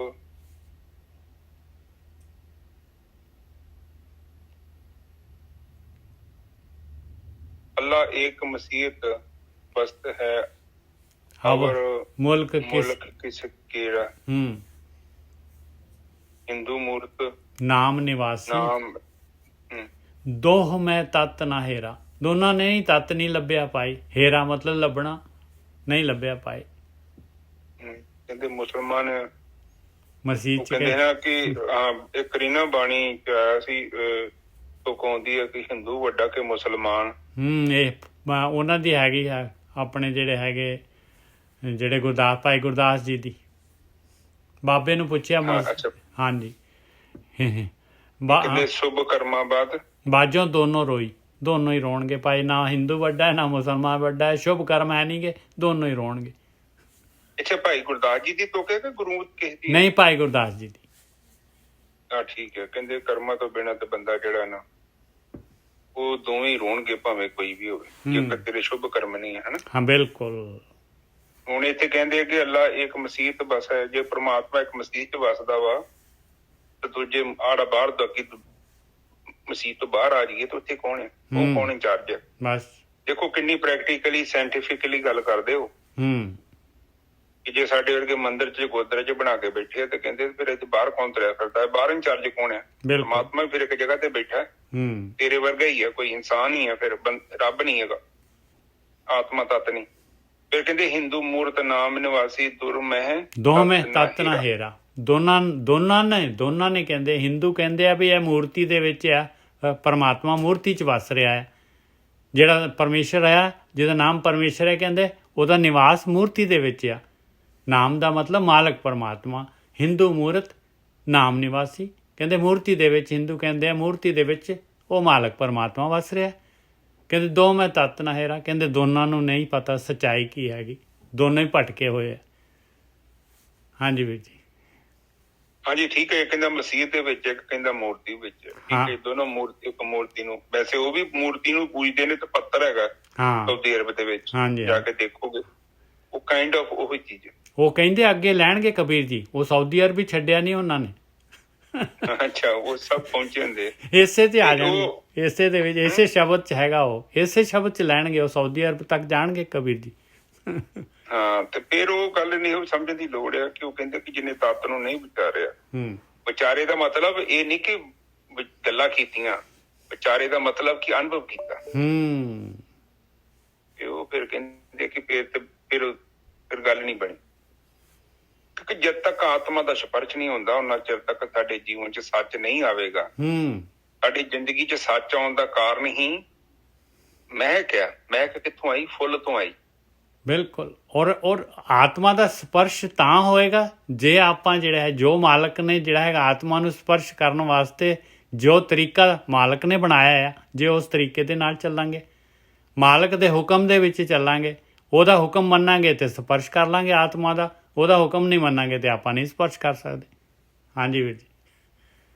ਬਿਲਕੁਲ ਠੀਕ ਹੈ ਜੀ। ਅਗਲੀ ਤੱਕ ਬੋਲੋ ਜੀ। ਅਗਲੀ ਤੋਂ ਕਹੀ ਕਹਿ ਰਹੀ ਹੈ, ਅੱਲਾ ਰਾਮ। ਕਹਿੰਦੇ ਅੱਲਾ ਵੀ ਉਹੀ ਆ, ਰਾਮ ਵੀ ਉਹੀ ਆ। ਜੀਵੋਂ ਕਹਿੰਦੇ ਮੈਂ ਜਿਉਂਦਾ ਹੋ ਜਾਣਾ ਆ ਮਾਲਕਾ ਤੇਰੇ ਨਾਈ ਕੀ ਹੈਗਾ? ਕਹਿੰਦੇ ਤੇਰੇ ਹੁਕਮ ਦੇ ਨਾਲ ਮੈਂ ਜਿਉਂਦਾ ਹੋ ਜਾਣਾ ਹੈ। ਮੈਂ ਤੇਰਾ ਹੁਕਮ ਮੰਨਦਾ ਹਾਂ ਤੇ ਜਿਉਂਦਾ ਹੋ ਜਾਣਾ ਹੈ। ਹੁਕਮ ਕੀ ਹੈ? ਮਾਲਕ ਦਾ ਹੁਕਮ ਹੈ। ਮਾਲਕ ਕਹਿੰਦਾ ਆਪਣੇ ਅੰਦਰ ਖੋਜ ਲਾ। ਅੱਲਾ ਰਾਮ ਜੀਵੋਂ ਤੇਰੇ ਨਾਈ ਤੂੰ ਕਰ ਮਿਹਰਾ ਮਤ ਸਾਈ। ਮਾਲਕਾ ਤੂੰ ਮੇਰੇ ਉੱਤੇ ਮਿਹਰ ਕਰ ਬਈ, ਮੈਂ ਜਿਹੜਾ ਹੈਗਾ ਜਿਉਂਦਾ ਹੋ ਜਾ, ਮੈਂ ਮੁਰਦੇ ਹੀ ਨਾ ਮਰ ਜਾਵਾਂ, ਐਵੇਂ ਨਾ ਚਲੇ ਜਾਵਾਂ। ਰਹਾਓ। ਹਾਂਜੀ ਵੀਰ ਜੀ। ਸਹੀ ਹੈ ਜੀ। ਉਹ ਕਹਿੰਦੇ ਆ ਕਿ ਮੇਰੇ ਪਿਤਾ ਅੱਲਾ ਰਾਮ ਜੀਓ ਤੇਰੇ ਨਾਈ। ਤੂੰ ਕਰ ਮਿਹਰਾ ਮਤ ਸਾਈ, ਤੂੰ ਮਿਹਰ ਦੀ ਮਤ ਕਰ ਮੇਰੇ ਉੱਤੇ ਮਾਲਕਾ, ਮੇਰੇ ਉੱਤੇ ਮਿਹਰ ਕਰ ਕਿ ਮੈਂ ਜਿਹੜਾ ਹੈਗਾ ਤੇਰਾ ਹੁਕਮ ਨੂੰ ਬਜਾ ਸਕਾਂ। ਅੱਲਾ ਰਾਮ ਜੀਵੋਂ ਤੇਰੇ ਨਾਈ। ਹਾਂਜੀ ਵੀਰ ਜੀ। ਬਿਲਕੁਲ ਠੀਕ ਹੈ ਜੀ। ਵੈਸੇ ਵੀ ਪ੍ਰਮਾਤਮਾ ਦੀ ਇਜਾਜ਼ਤ ਤੋਂ ਬਿਨਾਂ ਕੋਈ ਵੀ ਕੰਮ ਨਹੀਂ ਕਰਨਾ ਚਾਹੀਦਾ, ਕਿਉਂਕਿ ਉਹ ਜਦੋਂ ਆਪਾਂ ਪ੍ਰਮਾਤਮਾ ਦਾ ਸਹਾਰਾ ਚੱਕਦੇ ਹਾਂ ਤੇ ਫਿਰ ਕਾਫੀ ਵੱਡੀ ਗੱਲ ਹੋ ਜਾਂਦੀ ਹੈ। ਬੰਦਾ ਵੈਸੇ ਮੰਨਦਾ ਨਹੀਂ ਹੈ ਪ੍ਰਮਾਤਮਾ ਰੂਪੀ ਕੋਈ ਸ਼ਕਤੀ ਹੈਗੀ ਆ, ਉਹ ਤੇ ਕੇਵਲ ਜਸਟ ਵੇਖੋ ਵਿਖਾਈ ਮਤਲਬ ਕਰਦਾ। ਨਾ ਹੀ ਕੋਈ ਬੰਦਾ ਇਹ ਮੰਨਦਾ ਕਿ ਪ੍ਰਮਾਤਮਾ ਦੀ ਰਜਾ ਦੇ ਨਾਲ ਇਹ ਕਰਮ ਹੋਇਆ। ਮਤਲਬ ਓਦਾਂ ਕਹੀ ਜਾਂਦਾ ਵਾ ਕਿ ਠੀਕ ਹੈ, ਬਾਕੀ ਮਨ ਦੇ ਤੌਰ ਤੇ ਉੱਤੇ ਚਿੰਤਨ ਚੱਲਦਾ ਹੀ ਰਹਿੰਦਾ ਕਿ ਇਹ ਸਹੀ ਨਹੀਂ ਹੋਇਆ। ਬਾਕੀ ਓਦਾਂ ਕਹੀ ਜਾਵੇ ਕਿ ਹਾਂ ਵੀ ਪ੍ਰਮਾਤਮਾ ਦੀ ਇਹੋ ਮਰਜ਼ੀ ਸੀ, ਕਿਉਂਕਿ ਕਈ ਵਾਰੀ ਏਦਾਂ ਦਾ ਇਮਤਿਹਾਨ ਹੁੰਦਾ ਤੇ ਉੱਥੇ ਫਿਰ ਇਹ ਗੱਲ ਕਹਿਣੀ ਕਾਫੀ ਔਖੀ ਹੁੰਦੀ। ਠੀਕ ਹੈ ਨਿਜਾ ਸਾਹਿਬ, ਅੱਗੇ ਚੱਲੀਏ। ਹਾਂ, ਰਹਾਓ। ਦੱਖਣ ਦੇਸ ਹਰੀ ਕਾ ਬਾਸਾ। ਕਹਿੰਦੇ ਪਰਮਾਤਮਾ ਜਿਹੜਾ ਦੱਖਣ ਦੇ ਵਿੱਚ ਵਸਦਾ ਹੈ। ਦੱਖਣ ਦੇ ਵਿੱਚ ਇਹਨਾਂ ਦਾ ਮੰਦਿਰ ਹੈ ਬਹੁਤ ਤਗੜਾ, ਉਹ ਜਗਨਨਾਥਪੁਰੀ, ਉਹ ਜਿਹਦੇ ਕਿ ਦਰਵਾਜ਼ੇ ਲਿਆ ਕੇ ਇੱਥੇ ਹਰਿਮੰਦਰ ਸਾਹਿਬ 'ਚ ਲਾ ਤੇ ਡਿਓੜੀ ਤੇ ਦੱਖਣ ਦੇਸ ਹਰੀ ਕਾ ਬਾਸਾ, ਪਤਾ ਨਹੀਂ ਹੁਣ ਦੇ ਤੇ ਇਹਨਾਂ ਨੇ ਕਿ ਨਹੀਂ। ਇਹ ਉਸ ਹਾਂਜੀ, ਸੋਮਨਾਥ ਟੈਂਪਲ ਦੇ ਆ ਜੀ, ਸੋਮਨਾਥ ਦੇ। ਸੋਮਨਾਥ ਟੈਂਪਲ। ਹਾਂ, ਇਹ ਜਗਨਨਾਥਪੁਰੀ ਦੀ ਗੱਲ ਕਰ ਰਹੇ ਆ, ਜਗਨਨਾਥਪੁਰੀ। ਨਹੀਂ ਨਿੱਜਾ ਸਾਹਿਬ ਕਿੱਥੇ ਲਾਏ ਨੇ ਦਰਵਾਜ਼ੇ ਦੱਸਿਓ। ਆਪਣੇ ਹਰਮੰਦਰ ਸਾਹਿਬ ਡਿਊਟੀ ਤੇ ਅਜੇ ਵੀ ਹੈਗੇ ਆ? ਦਰਸ਼ੀ ਹੁਣ ਪਤਾ ਨਹੀਂ ਹੈ ਕਿ ਨਹੀਂ। ਜਿਹੜੇ ਬੜੇ ਦਰਵਾਜ਼ੇ, ਹਾਂਜੀ ਹਾਂਜੀ ਹਾਂਜੀ। ਹਾਂ, ਉਹ ਰੌਲਾ ਪਾਉਂਦੇ ਨੇ ਸਾਡੇ। ਨਹੀਂ, ਉਹ ਲੈ ਗਏ ਸੀ, ਮੁਸਲਮਾਨ ਲੈ ਗਏ ਸੀਗੇ, ਤੇ ਫਿਰ ਉਹ ਜਿਹੜੇ ਹੈਗੇ ਉਹ ਲੈ ਆਏ ਉਹਦੇ ਕੋਲੋਂ, ਜਿਹੜਾ ਸੀਗਾ ਉਹਨਾਂ ਦਾ, ਇਹਨਾਂ ਦਾ ਮੁਸਲਮਾਨਾਂ ਦਾ ਜਿਹੜਾ ਲੈ ਕੇ ਗਿਆ ਸੀਗਾ। ਮੁਰਾਰਜੀ ਦਸਾਈ ਗਿਆ ਸੀ ਦਰਬਾਰ ਸਾਹਿਬ, ਤਾਂ ਉਹ ਕਹਿੰਦਾ ਸੀ ਦਰਵਾਜ਼ੇ ਦੇ ਦਿਓ, ਦਰਵਾਜ਼ੇ ਜਗਨਨਾਥ ਨੇ ਚਾਹੀਏ। ਹਾਂ। ਤੇ ਸਿੰਘ ਕਹਿੰਦੇ ਹੁਣ ਤੁਹਾਨੂੰ ਅਸੀਂ ਦਿੰਨੇ ਆ। ਹਾਂਜੀ, ਬੜਾ ਚਾਪਿਆ। ਮੈਂ ਤੇ ਵੀ ਸੁਣਿਆ ਵਾ ਕਿ ਜਿਹੜੀ ਕਹਿੰਦੇ ਆ ਅੰਦਰ ਜੀ, ਹੁਣ ਪਤਾ ਨਹੀਂ ਸੱਚ ਕੀ ਸੱਚ, ਕਹਿੰਦੇ ਕਿ ਜਿਹੜਾ ਅੰਦਰ ਮੀਨਾਕਾਰੀ ਹੋਈ ਉਹ ਵੀ ਕਾਫੀ ਹੱਦ ਤੱਕ ਬਾਹਰੋਂ ਇੰਪੋਰਟ ਕੀਤੀ ਗਈ ਹੈ। ਨਹੀਂ ਚਲੋ ਹੁਣ ਇਹ ਤਾਂ ਹੁਣ ਕਹਿ ਨਹੀਂ ਸਕਦੇ ਭਾਈ। ਨਹੀਂ ਉਹ ਨਹੀਂ, ਕੁਛ ਹੱਦ ਤੱਕ ਤੁਹਾਨੂੰ ਪਤਾ ਨਿੱਜਾ ਸਾਹਿਬ ਹੁੰਦਾ ਸੀ। ਇਹ ਮਹਾਰਾਜਾ ਰਣਜੀਤ ਸਿੰਘ ਜੀ ਦੇ ਰਾਜ ਆ ਗਿਆ ਸੀਗਾ, ਉਹਨਾਂ ਨੇ ਫਿਰ ਸੇ ਸੋਨੇ ਦੀ ਮੀਨਾਕਾਰੀ ਸਾਰੀ ਉਹਨਾਂ ਨੇ ਕੀਤੀ ਹੈ, ਉਹਨਾਂ ਨੇ ਕਰਵਾਈ। ਠੀਕ ਹੈ ਨਹੀਂ ਚਲੋ ਕੋਈ ਗੱਲ ਨਹੀਂ। ਵੈਸੇ ਹੁਣ ਦਰਵਾਜ਼ਿਆਂ ਦਾ ਕੇਸ ਆਇਆ, ਵੈਸੇ ਦਰਵਾਜ਼ੇ ਹੈ ਤੇ ਬੜੇ ਸੋਹਣੇ ਆ। ਚਲੋ ਕੋਈ ਗੱਲ ਨਹੀਂ। ਹਾਂਜੀ, ਆਹੋ ਕੋਈ ਨੂਰ ਦਾ ਹੀਰੇ ਚ ਕੁਝ ਨਾ ਕੁਝ ਤਾਂ ਬਚਿਆ। ਠੀਕ ਹੈ ਜੀ। ਦੱਖਣ ਦੇ ਸਾਰੀ ਕਾ ਜੀ ਵਾਸਾ। ਉਹ ਨਾ ਉਹ ਜਿਹੜੇ ਦਰਵਾਜ਼ੇ ਸੀ, ਜਦੋਂ ਲੁੱਟ ਕੇ ਲੈ ਕੇ ਜਾ ਰਹੇ ਨਾਦਰ ਸ਼ਾਹ ਦੀਆਂ ਫੌਜਾਂ, ਤੇ ਉਹ ਇਹਨਾਂ ਨੇ ਫਿਰ ਅੰਮ੍ਰਿਤਸਰ ਦੇ ਕੋਲ ਸਿੰਘਾਂ ਨੇ ਫਿਰ ਉਹ ਘੇਰ ਕੇ ਉਹ ਖੋਲੇ ਸੀ। ਜਦੋਂ ਉਹ ਲੈ ਜਾਂਦੇ ਸੀ ਨਾ, ਬਹੁ ਬੇਟੀਆਂ ਵੀ ਲੈ ਜਾਂਦੇ ਸੀ, ਉਹ ਫਿਰ ਇੱਥੋਂ ਛੁਡਵਾ ਲੈਂਦੇ ਸੀ। ਉਹਨਾਂ ਦੇ ਦਰਵਾਜ਼ੇ ਵੀ ਛੁਡਵਾ, ਕਹਿੰਦੇ ਯਾਰ ਦਰਵਾਜ਼ੇ ਸੋਹਣੇ, ਚਲੋ ਆਪਾਂ ਉੱਥੇ ਲਾ ਲੈਂਦੇ ਆ। ਰੱਬ ਦੇ ਘਰ ਦੇ ਦਰਵਾਜ਼ੇ ਆ, ਚਾਹੇ ਉੱਥੇ ਲੱਗੇ ਕਿ ਉੱਥੇ ਲੱਗੇ, ਰੱਬ ਦਾ ਮੰਦਿਰ ਤਾਂ ਇੱਕੋ ਹੀ ਹੈ। ਆਹੋ ਉਦੋਂ ਤੇ ਹੋਣਾ ਨਾ ਕਿ ਉਦੋਂ ਪਤਾ ਵੀ ਨਹੀਂ ਹੋਣਾ ਕਿ ਕਿੱਥੋਂ ਆਏ ਆ, ਕਿਉਂਕਿ ਹੁਣ ਵਾਂਗੂ ਥੋੜੀ ਟੈਕਨੋਲੋਜੀ ਸੀ ਕਿ ਇਹਨੂੰ ਕਿਹੜੇ ਮੰਦਿਰ 'ਚ ਕਿਹੜਾ ਦਰਵਾਜ਼ਾ ਲੱਗਾ ਸੀ। ਹਾਂ, ਇਹ ਵੀ ਨਹੀਂ ਪਤਾ ਸੀਗਾ, ਬਿਲਕੁਲ ਸਹੀ। ਉਹਦੀ ਬੈਕਗ੍ਰਾਉਂਡ ਵੀ ਹੈ ਜੀ ਉਹ ਹਿਸਟਰੀ ਦੇ ਵਿੱਚ। ਜਿਹੜਾ ਸੋਮਨਾਥ ਟੈਂਪਲ ਦੇ ਵਿੱਚ ਜਿਹੜੇ ਪੰਡਿਤ ਸੀ ਨਾ, ਉਹ ਰਾਜਾ ਸੀ, ਮੈਨੂੰ ਯਾਦ ਨਹੀਂ ਆ ਰਿਹਾ ਜੂਨਾਗੜ੍ਹ ਦਾ ਕਿਹੜਾ ਸੀ, ਉਹਨੇ ਕਿਹਾ ਵੀ ਉਹ ਪੰਡਿਤ ਕਹਿੰਦੇ ਜੀ ਅਸੀਂ ਮੰਤਰਾਂ ਨਾਲ ਭਜਾ ਦਾਂਗੇ ਉਹਨਾਂ ਨੂੰ, ਫੌਜ ਨੂੰ। ਤੇ ਉਹ ਅੰਦਰ ਮੰਦਿਰ 'ਚ ਵੜ ਗਏ, ਤੇ ਉਹ ਅੰਦਰ ਆ ਵੜੇ, ਉਹਨਾਂ ਨੇ ਮਾਰ ਮੂਰ ਦਿੱਤੇ ਸਾਰੇ, ਦੇ ਨਾਲ ਦਰਵਾਜ਼ੇ ਦਰੂਜੇ ਲਾ ਕੇ। ਬਿਲਕੁਲ ਸਮੁੰਦਰ ਦੇ ਕਿਨਾਰੇ ਦੇ ਉੱਤੇ ਮੰਦਿਰ ਹੈ ਸੋਮਨਾਥ ਟੈਂਪਲ ਜਿਹੜਾ ਹੈਗਾ। ਉੱਥੋਂ ਫਿਰ ਉਹ ਲਾ ਕੇ ਜਦੋਂ ਲੈ ਕੇ ਇੱਧਰੋਂ ਲੰਘੇ, ਉਹ ਫਿਰ ਰਾਹ ਚੋਂ ਇਹਨਾਂ ਨੇ ਖੋਲੇ ਆ ਉੱਥੋਂ। ਹਾਂਜੀ, ਤੁਹਾਡੀ ਆਵਾਜ਼ ਵਾਪਸ ਉਸ ਤਰ੍ਹਾਂ ਹੀ ਹੋ ਗਈ ਹੈ, ਤੁਹਾਡੀ ਆਵਾਜ਼ ਬਦਲ ਗਈ। ਲਿੰਕ ਭੇਜਿਆ ਇਹਨਾਂ ਨੂੰ, ਮੈਂ ਕਿਹਾ ਉਹ ਕਹਿੰਦੇ ਲੈ ਲਿਆ ਮਾਈਕ। ਉਹੀ ਮੈਂ ਨਹੀਂ ਆਵਾਜ਼ ਤਾਂ ਖਰਾਬ ਹੋ ਗਈ। ਉਸੇ ਨਾਲ ਹੀ ਕਰ ਰਹੇ ਨਹੀਂ ਆਵਾਜ਼ ਬਹੁਤ ਖਰਾਬ ਹੈ। ਹਾਂ, ਅੱਛਾ ਜੀ, ਕੋਈ ਨਹੀਂ, ਮਾਈਕ ਕੋਈ ਨਹੀਂ ਹੋਰ ਦਵਾ ਦਾਂਗੇ, ਕੋਈ ਨਹੀਂ। ਇਹਨਾਂ ਦੇ ਥੋੜੇ ਪੈਸੇ ਜਿਹੜੇ ਪੈਨਸ਼ਨ ਦੇ ਮਿਲਦੇ ਨਾ, ਥੋੜੇ ਹੋਰ ਐਡਜਸਟ ਕਰਾਉਣੇ। ਠੀਕ ਹੈ ਨਜਰ ਸਾਹਿਬ, ਅੱਗੇ ਬਿਲਕੁਲ ਜੀ ਬਿਲਕੁਲ। ਦੱਖਣ ਦੇਸ ਹਰੀ ਕਾ ਵਾਸਾ, ਪਸ਼ਚਮੇ ਅੱਲਾ ਮੁਕਾਮਾ। ਕਹਿੰਦੇ ਆ ਬਈ ਹਰੀ ਦਾ ਵਾਸਾ ਦੱਖਣ ਦੇਸ਼ ਦੇ ਵਿੱਚ ਹੀ ਹੈਗੀ, ਜਗਨਨਾਥਪੁਰੀ ਦੇ ਵਿੱਚ ਹੀ ਹੈ। ਦੱਖਣ ਦੇਸ਼ ਦੇ ਵਿੱਚ ਜਿਹੜੇ ਮੰਦਿਰ ਆ ਉਹਨਾਂ ਦੇ ਵਿੱਚ ਹੀ ਪਰਮਾਤਮਾ ਵਸਦਾ ਆ। ਤੇ ਮੁਸਲਮਾਨ ਕਹਿੰਦੇ ਆ ਕਿ ਜਿਹੜਾ ਹੈਗਾ ਮੱਕਾ ਮਦੀਨਾ ਜਿਹੜਾ ਹੈਗਾ ਉੱਥੇ ਵਸਦਾ ਹੈ ਪੱਛਮ ਦੇ ਵਿੱਚ। ਤਾਂ ਹੀ ਮੁਸਲਮਾਨ ਸਾਰੇ ਜਿਹੜੇ ਆ ਪੱਛਮ ਵੱਲ ਨੂੰ ਸਿਰ ਕਰਕੇ ਨਮਾਜ਼ ਪੜ੍ਹਦੇ ਆ। ਦੱਖਣ ਦੇਸ ਹਰੀ ਕਾ ਵਾਸਾ, ਪश्चिमे अल्लाह मुकामा, दिल में खोज दिले दिल खोजो, ਇਹੀ ਠੌਰ ਮੁਕਾਮਾ। ਕਬੀਰ ਜੀ ਕਹਿੰਦੇ ਪਿਆਰਿਆ, ਉਹ ਮਾਲਕ ਪਰਮਾਤਮਾ ਜਿਹੜਾ ਹੈਗਾ ਆਪਣੇ ਅੰਦਰ ਖੋਜ ਲਾ, ਦਿਲ ਦੇ ਵਿੱਚ, ਤੇਰੇ ਹਿਰਦੇ 'ਚ। ਦਿਲੇ ਦਿਲ ਖੋਜੋ, ਹੋਰ ਨਾ ਕਿਤੇ ਖੋਜ, ਨਾ ਖੋਜ, ਦਿਲੇ ਦਿਲ ਖੋਜੋ, ਦਿਲ ਦੇ ਵਿੱਚ ਹੀ ਖੋਜ। ਬਸ ਇਹੀ ਠੌਰ ਮੁਕਾਮਾ, ਇਹੀ ਹੈ ਮਾਲਕ ਦਾ ਠੌਰ, ਇਹੀ ਹੈ ਉਹਦਾ ਮੁਕਾਮ, ਇੱਥੇ ਮਿਲਣਾ ਹੈ ਉਹਨੇ। ਅੱਗੇ ਬ੍ਰਾਹਮਣ ਗਿਆਸ ਕਰੇ 24 ਕਾਜੀ ਮੈਂ ਰਮਜ਼ਾਨਾ। ਬ੍ਰਾਹਮਣ ਕਹਿੰਦੇ ਆ ਗਿਆਸ ਕਰੇ 24 ਕਹਿੰਦੇ ਆ। ਇਹ ਜਿਹੜੇ ਹੈਗੇ ਏਕਾਦਸ਼ੀਆਂ ਜਿਹੜੀਆਂ ਹੈਗੀਆਂ, 2 ਏਕਾਦਸ਼ੀਆਂ ਆਉਂਦੀਆਂ ਮਹੀਨੇ ਦੇ ਵਿੱਚ, 12 ਦੂਣੀ 24 ਹੋ ਗਈਆਂ, ਟੋਟਲ 24 ਦਿਨ ਹੋ ਗਏ ਇਹਨਾਂ ਦੇ ਪਵਿੱਤਰ ਦਿਹਾੜੇ ਮੰਨਦੇ ਆ। ਉਹਦੇ ਵਿੱਚ ਹੀ ਕਹਿੰਦੇ ਆ ਬੜੇ ਜਿਹੜੇ ਹੈਗੇ ਇਹ ਜਿਹੜੇ ਹੈਗੇ ਉਹ ਵਰਤ ਵਗੈਰਾ ਰੱਖਦੇ ਆ। ਤੇ ਕਾਜੀ ਮੈਂ ਰਮਜ਼ਾਨਾ, ਕਾਜੀ ਲੋਕ ਮੁਸਲਮਾਨ ਲੋਕ ਕੀ ਕਰਦੇ ਆ, ਕਹਿੰਦੇ ਉਹ ਜਿਹੜੇ ਹੈਗੇ ਰਮਜ਼ਾਨ ਦਾ ਮਹੀਨਾ ਹੈ, ਉਹ ਵੀ 1 ਮਹੀਨੇ ਦੇ ਕਰੀਬ ਜਿਹੜਾ ਹੈਗਾ ਉਹ ਨਹੀਂ ਖਾਂਦੇ, ਥੁੱਕ ਵੀ ਨਹੀਂ ਅੰਦਰ ਜਾਣ ਦਿੰਦੇ। ਤੇ ਕਬੀਰ ਜੀ ਅੱਗੇ ਕਹਿੰਦੇ 11 ਮਾਸ ਪਾਸ ਕੇ ਰਾਖੇ ਏਕੇ ਮਾਹੇ ਨਿਦਾਨਾ। ਕਹਿੰਦੇ ਕਮਾ ਲਿਆ, ਤੈਨੂੰ 12 ਮਹੀਨੇ ਦਿੱਤੇ, ਸਾਲ ਪੂਰਾ ਦਿੱਤਾ ਹੈ, ਉਹਦੇ ਵਿੱਚੋਂ 1 ਮਹੀਨਾ ਹੀ ਚੁਣ ਲਿਆ ਤੂੰ, ਤੇ ਬਾਕੀ 11 ਮਹੀਨੇ ਪੂਰਾ ਨਿਸੰਗ ਹੋ ਕੇ ਜਿਹੜਾ ਹੈਗਾ ਪਾਪ ਕਮਾਓ, ਬਸ ਆਹ ਭਗਤੀ ਕਰ ਲਓ, ਬਾਕੀ 11 ਮਹੀਨੇ ਖੁੱਲੇ ਛੱਡ ਦਿਓ ਮਨ ਨੂੰ। ਕਹਿੰਦੇ ਉਸ ਇੱਕ ਮਹੀਨੇ ਦੇ ਵਿੱਚ ਹੀ ਤੈਨੂੰ ਜਿਹੜਾ ਹੈਗਾ ਪ੍ਰਾਪਤੀ ਹੋ ਜਾਣੀ ਹੈ ਭਾਈ, ਉਹਦੇ ਵਿੱਚ ਹੀ ਖਜ਼ਾਨਾ ਮਿਲ ਜਾਣਾ ਤੈਨੂੰ। 11 ਮਾਸ ਪਾਸ ਕੇ ਰਾਖੇ ਏਕੇ ਮਾਹੇ ਨਿਦਾਨਾ, ਕਹਾਂ ਉੜੀਸੇ ਮਜਨ ਕੀਆ, ਕਿਆ ਮਸੀਤ ਸਿਰ ਨਹਾਏ। ਕਹਿੰਦੇ ਕਿੱਥੇ ਉੜੀਸਾ ਦੇ ਵਿੱਚ ਜਾ ਕੇ ਤੂੰ ਜਿਹੜਾ ਹੈਗਾ ਇਸ਼ਨਾਨ ਕਰਦਾ ਆ, ਜਗਨਨਾਥਪੁਰੀ ਦੇ ਵਿੱਚ, ਕਿੱਥੇ ਮਸੀਤ ਦੇ ਵਿੱਚ ਜਾ ਕੇ ਸਿਰ ਨਵਾਉਣਾ ਹੈ ਤੂੰ। ਦਿਲ ਮੈਂ ਕਪਟ, ਤੇਰੇ ਅੰਦਰ ਦਾ ਕਪਟ ਹੈਗਾ, ਨਿਵਾਸ ਗੁਜ਼ਾਰੇ, ਉਹ ਤੂੰ ਨਮਾਜ਼ ਪੜ੍ਹ ਰਿਹਾ ਆ। ਕਿਆ ਹਜ ਕਾਬੇ ਜਾਏ, ਕਿੱਥੇ ਹਜ ਕਾਬੇ ਜਾਣਾ ਹੈ ਤੂੰ, ਕਾਹਦੇ ਵਾਸਤੇ ਜਾਣਾ ਹੈ ਭਾਈ। ਤੇਰਾ ਮਨ ਜਿਹੜਾ ਹੈਗਾ ਦਿਲ ਦੇ ਵਿੱਚ, ਤਾਂ ਦਿਲ ਦੀ ਮੈਲ ਤਾਂ ਉਸ ਤਰ੍ਹਾਂ ਹੀ ਬਰਕਰਾਰ ਹੈਗੀ ਆ। ਇਤੇ ਔਰਤ ਮਰਦਾ ਸਾਜੇ, ਇਹ ਸਭ ਰੂਪ ਤੁਮਹਾਰੇ। ਕਬੀਰ ਜੀ ਕਹਿੰਦੇ ਇੰਨੇ ਮਾਲਕਾ, ਤੂੰ ਇੰਨੀਆਂ ਔਰਤਾਂ ਤੇ ਇੰਨੇ ਮਰਦ ਬਣਾ ਦਿੱਤੇ, ਸਾਜ ਦਿੱਤੇ ਇੱਕੋ ਮਿੱਟੀ ਤੋਂ, ਇਹ ਤਾਂ ਤੇਰਾ ਰੂਪ ਆ ਮਾਲਕਾ, ਸਾਰਿਆਂ ਦੇ ਵਿੱਚ ਤੂੰ ਹੀ ਹੈਗਾ ਆ। ਇਤੇ ਔਰਤ ਮਰਦਾ ਸਾਜੇ, ਇਹ ਸਭ ਰੂਪ ਤੁਮਾਰੇ, ਕਬੀਰ ਪੂੰਗਰਾ ਰਾਮ ਅੱਲਾ ਕਾ, ਸਭ ਗੁਰ ਪੀਰ ਹਮਾਰੇ। ਕਬੀਰ ਜੀ ਕਹਿੰਦੇ ਆ ਮੈਂ ਤਾਂ ਉਹ ਮਾਲਕ ਪਰਮਾਤਮਾ ਦਾ ਪੂੰਗਰਾ ਹੈਗਾ, ਮੈਂ ਤਾਂ ਛੋਟਾ ਜਿਹਾ ਬੱਚਾ ਹੈਗਾ। ਪੁੰਗਰ, ਛੋਟੀ ਜਿਹੀ ਪੁੰਗਰ ਕਹਿੰਦੇ, ਬਾਲ, ਛੋਟਾ ਜਿਹਾ ਬਾਲ। ਕਬੀਰ ਪੂੰਗਰਾ ਰਾਮ ਅੱਲਾ ਕਾ, ਕਹਿੰਦੇ ਮੈਂ ਉਸ ਮਾਲਕ ਪਰਮਾਤਮਾ ਦਾ ਬੱਚਾ ਹੈਗਾ, ਤੇਰਾ ਬੱਚਾ ਹੈਗਾ। ਸਭ ਗੁਰ ਪੀਰ ਹਮਾਰੇ, ਬਾਕੀ ਜਿੰਨੇ ਵੀ ਜਿਹੜੇ ਹੈਗੇ ਆ ਪੈਗੰਬਰ ਹੋਏ ਆ, ਜੋ ਵੀ ਹੋਏ ਆ, ਜਿਨ੍ਹਾਂ ਨੇ ਵੀ ਗਿਆਨ ਪ੍ਰਾਪਤ ਕੀਤਾ, ਜਿਨ੍ਹਾਂ ਨੇ ਵੀ ਭਗਤੀ ਕੀਤੀ ਆ, ਕਹਿੰਦੇ ਸਾਰੇ ਦੇ ਸਾਰੇ ਮੇਰੇ ਗੁਰੂ ਪੀਰ ਹੈਗੇ ਭਾਈ, ਮੈਂ ਉਹਨਾਂ ਦੀ ਗੱਲ ਮੰਨਦਾ ਆ। ਕਹਿਤ ਕਬੀਰ ਸੁਨੋ ਨਰ ਨਰਵੈ, ਪਰੋ ਏਕ ਕੀ ਸਰਨਾ।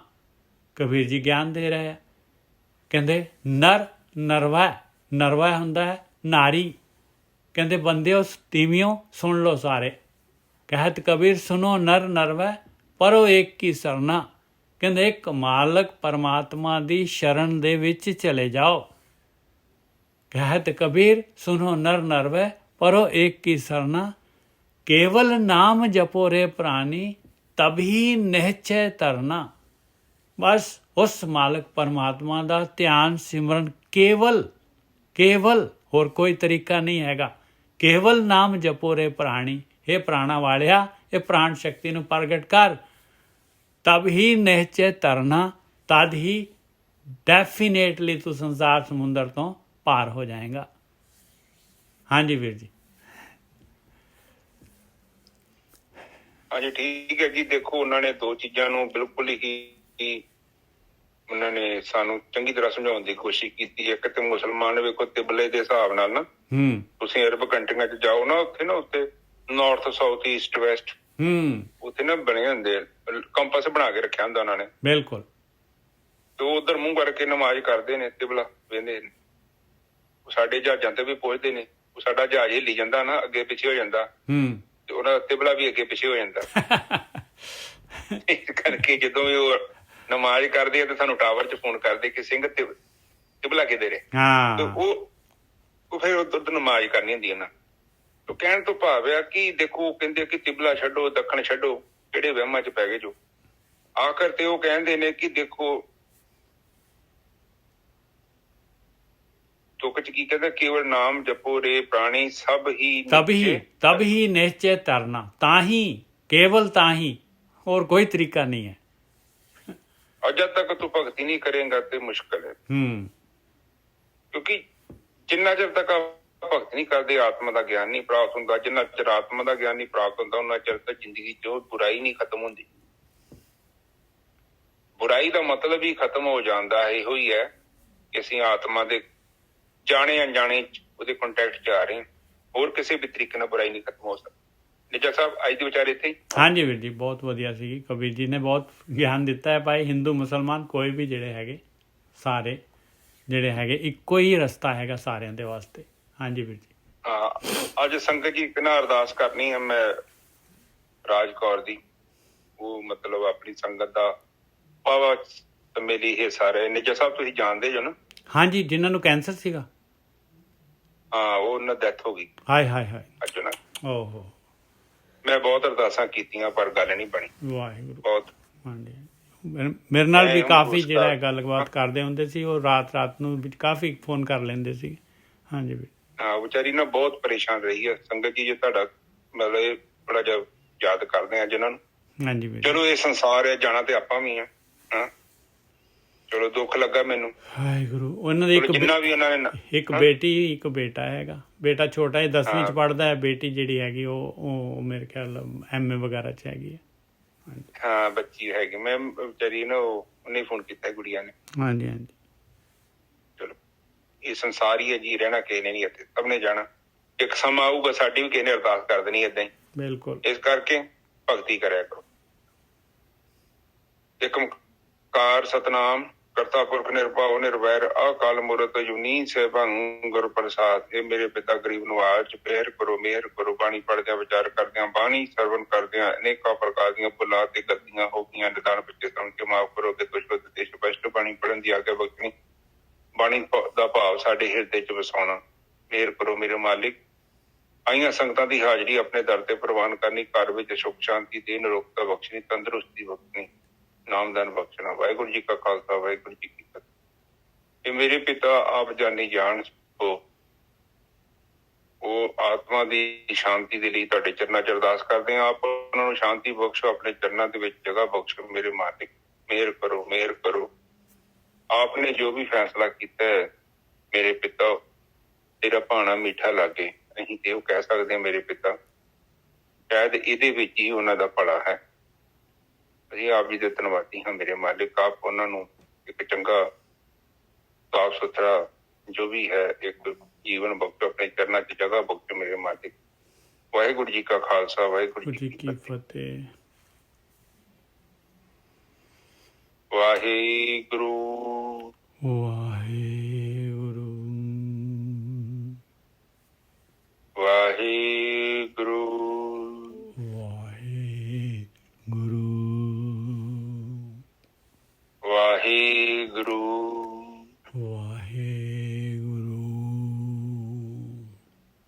ਵਾਹਿਗੁਰੂ ਵਾਹਿਗੁਰੂ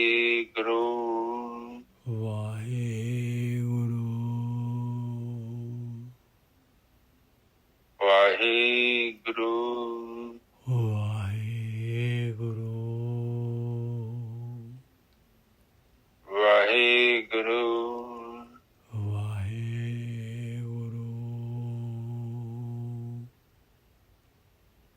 ਵਾਹਿਗੁਰੂ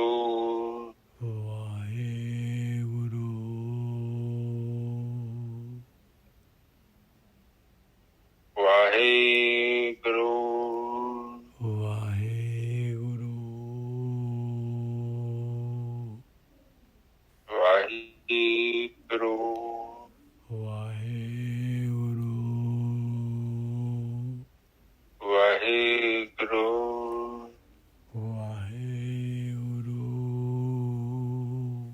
ਵਾਹਿਗੁਰੂ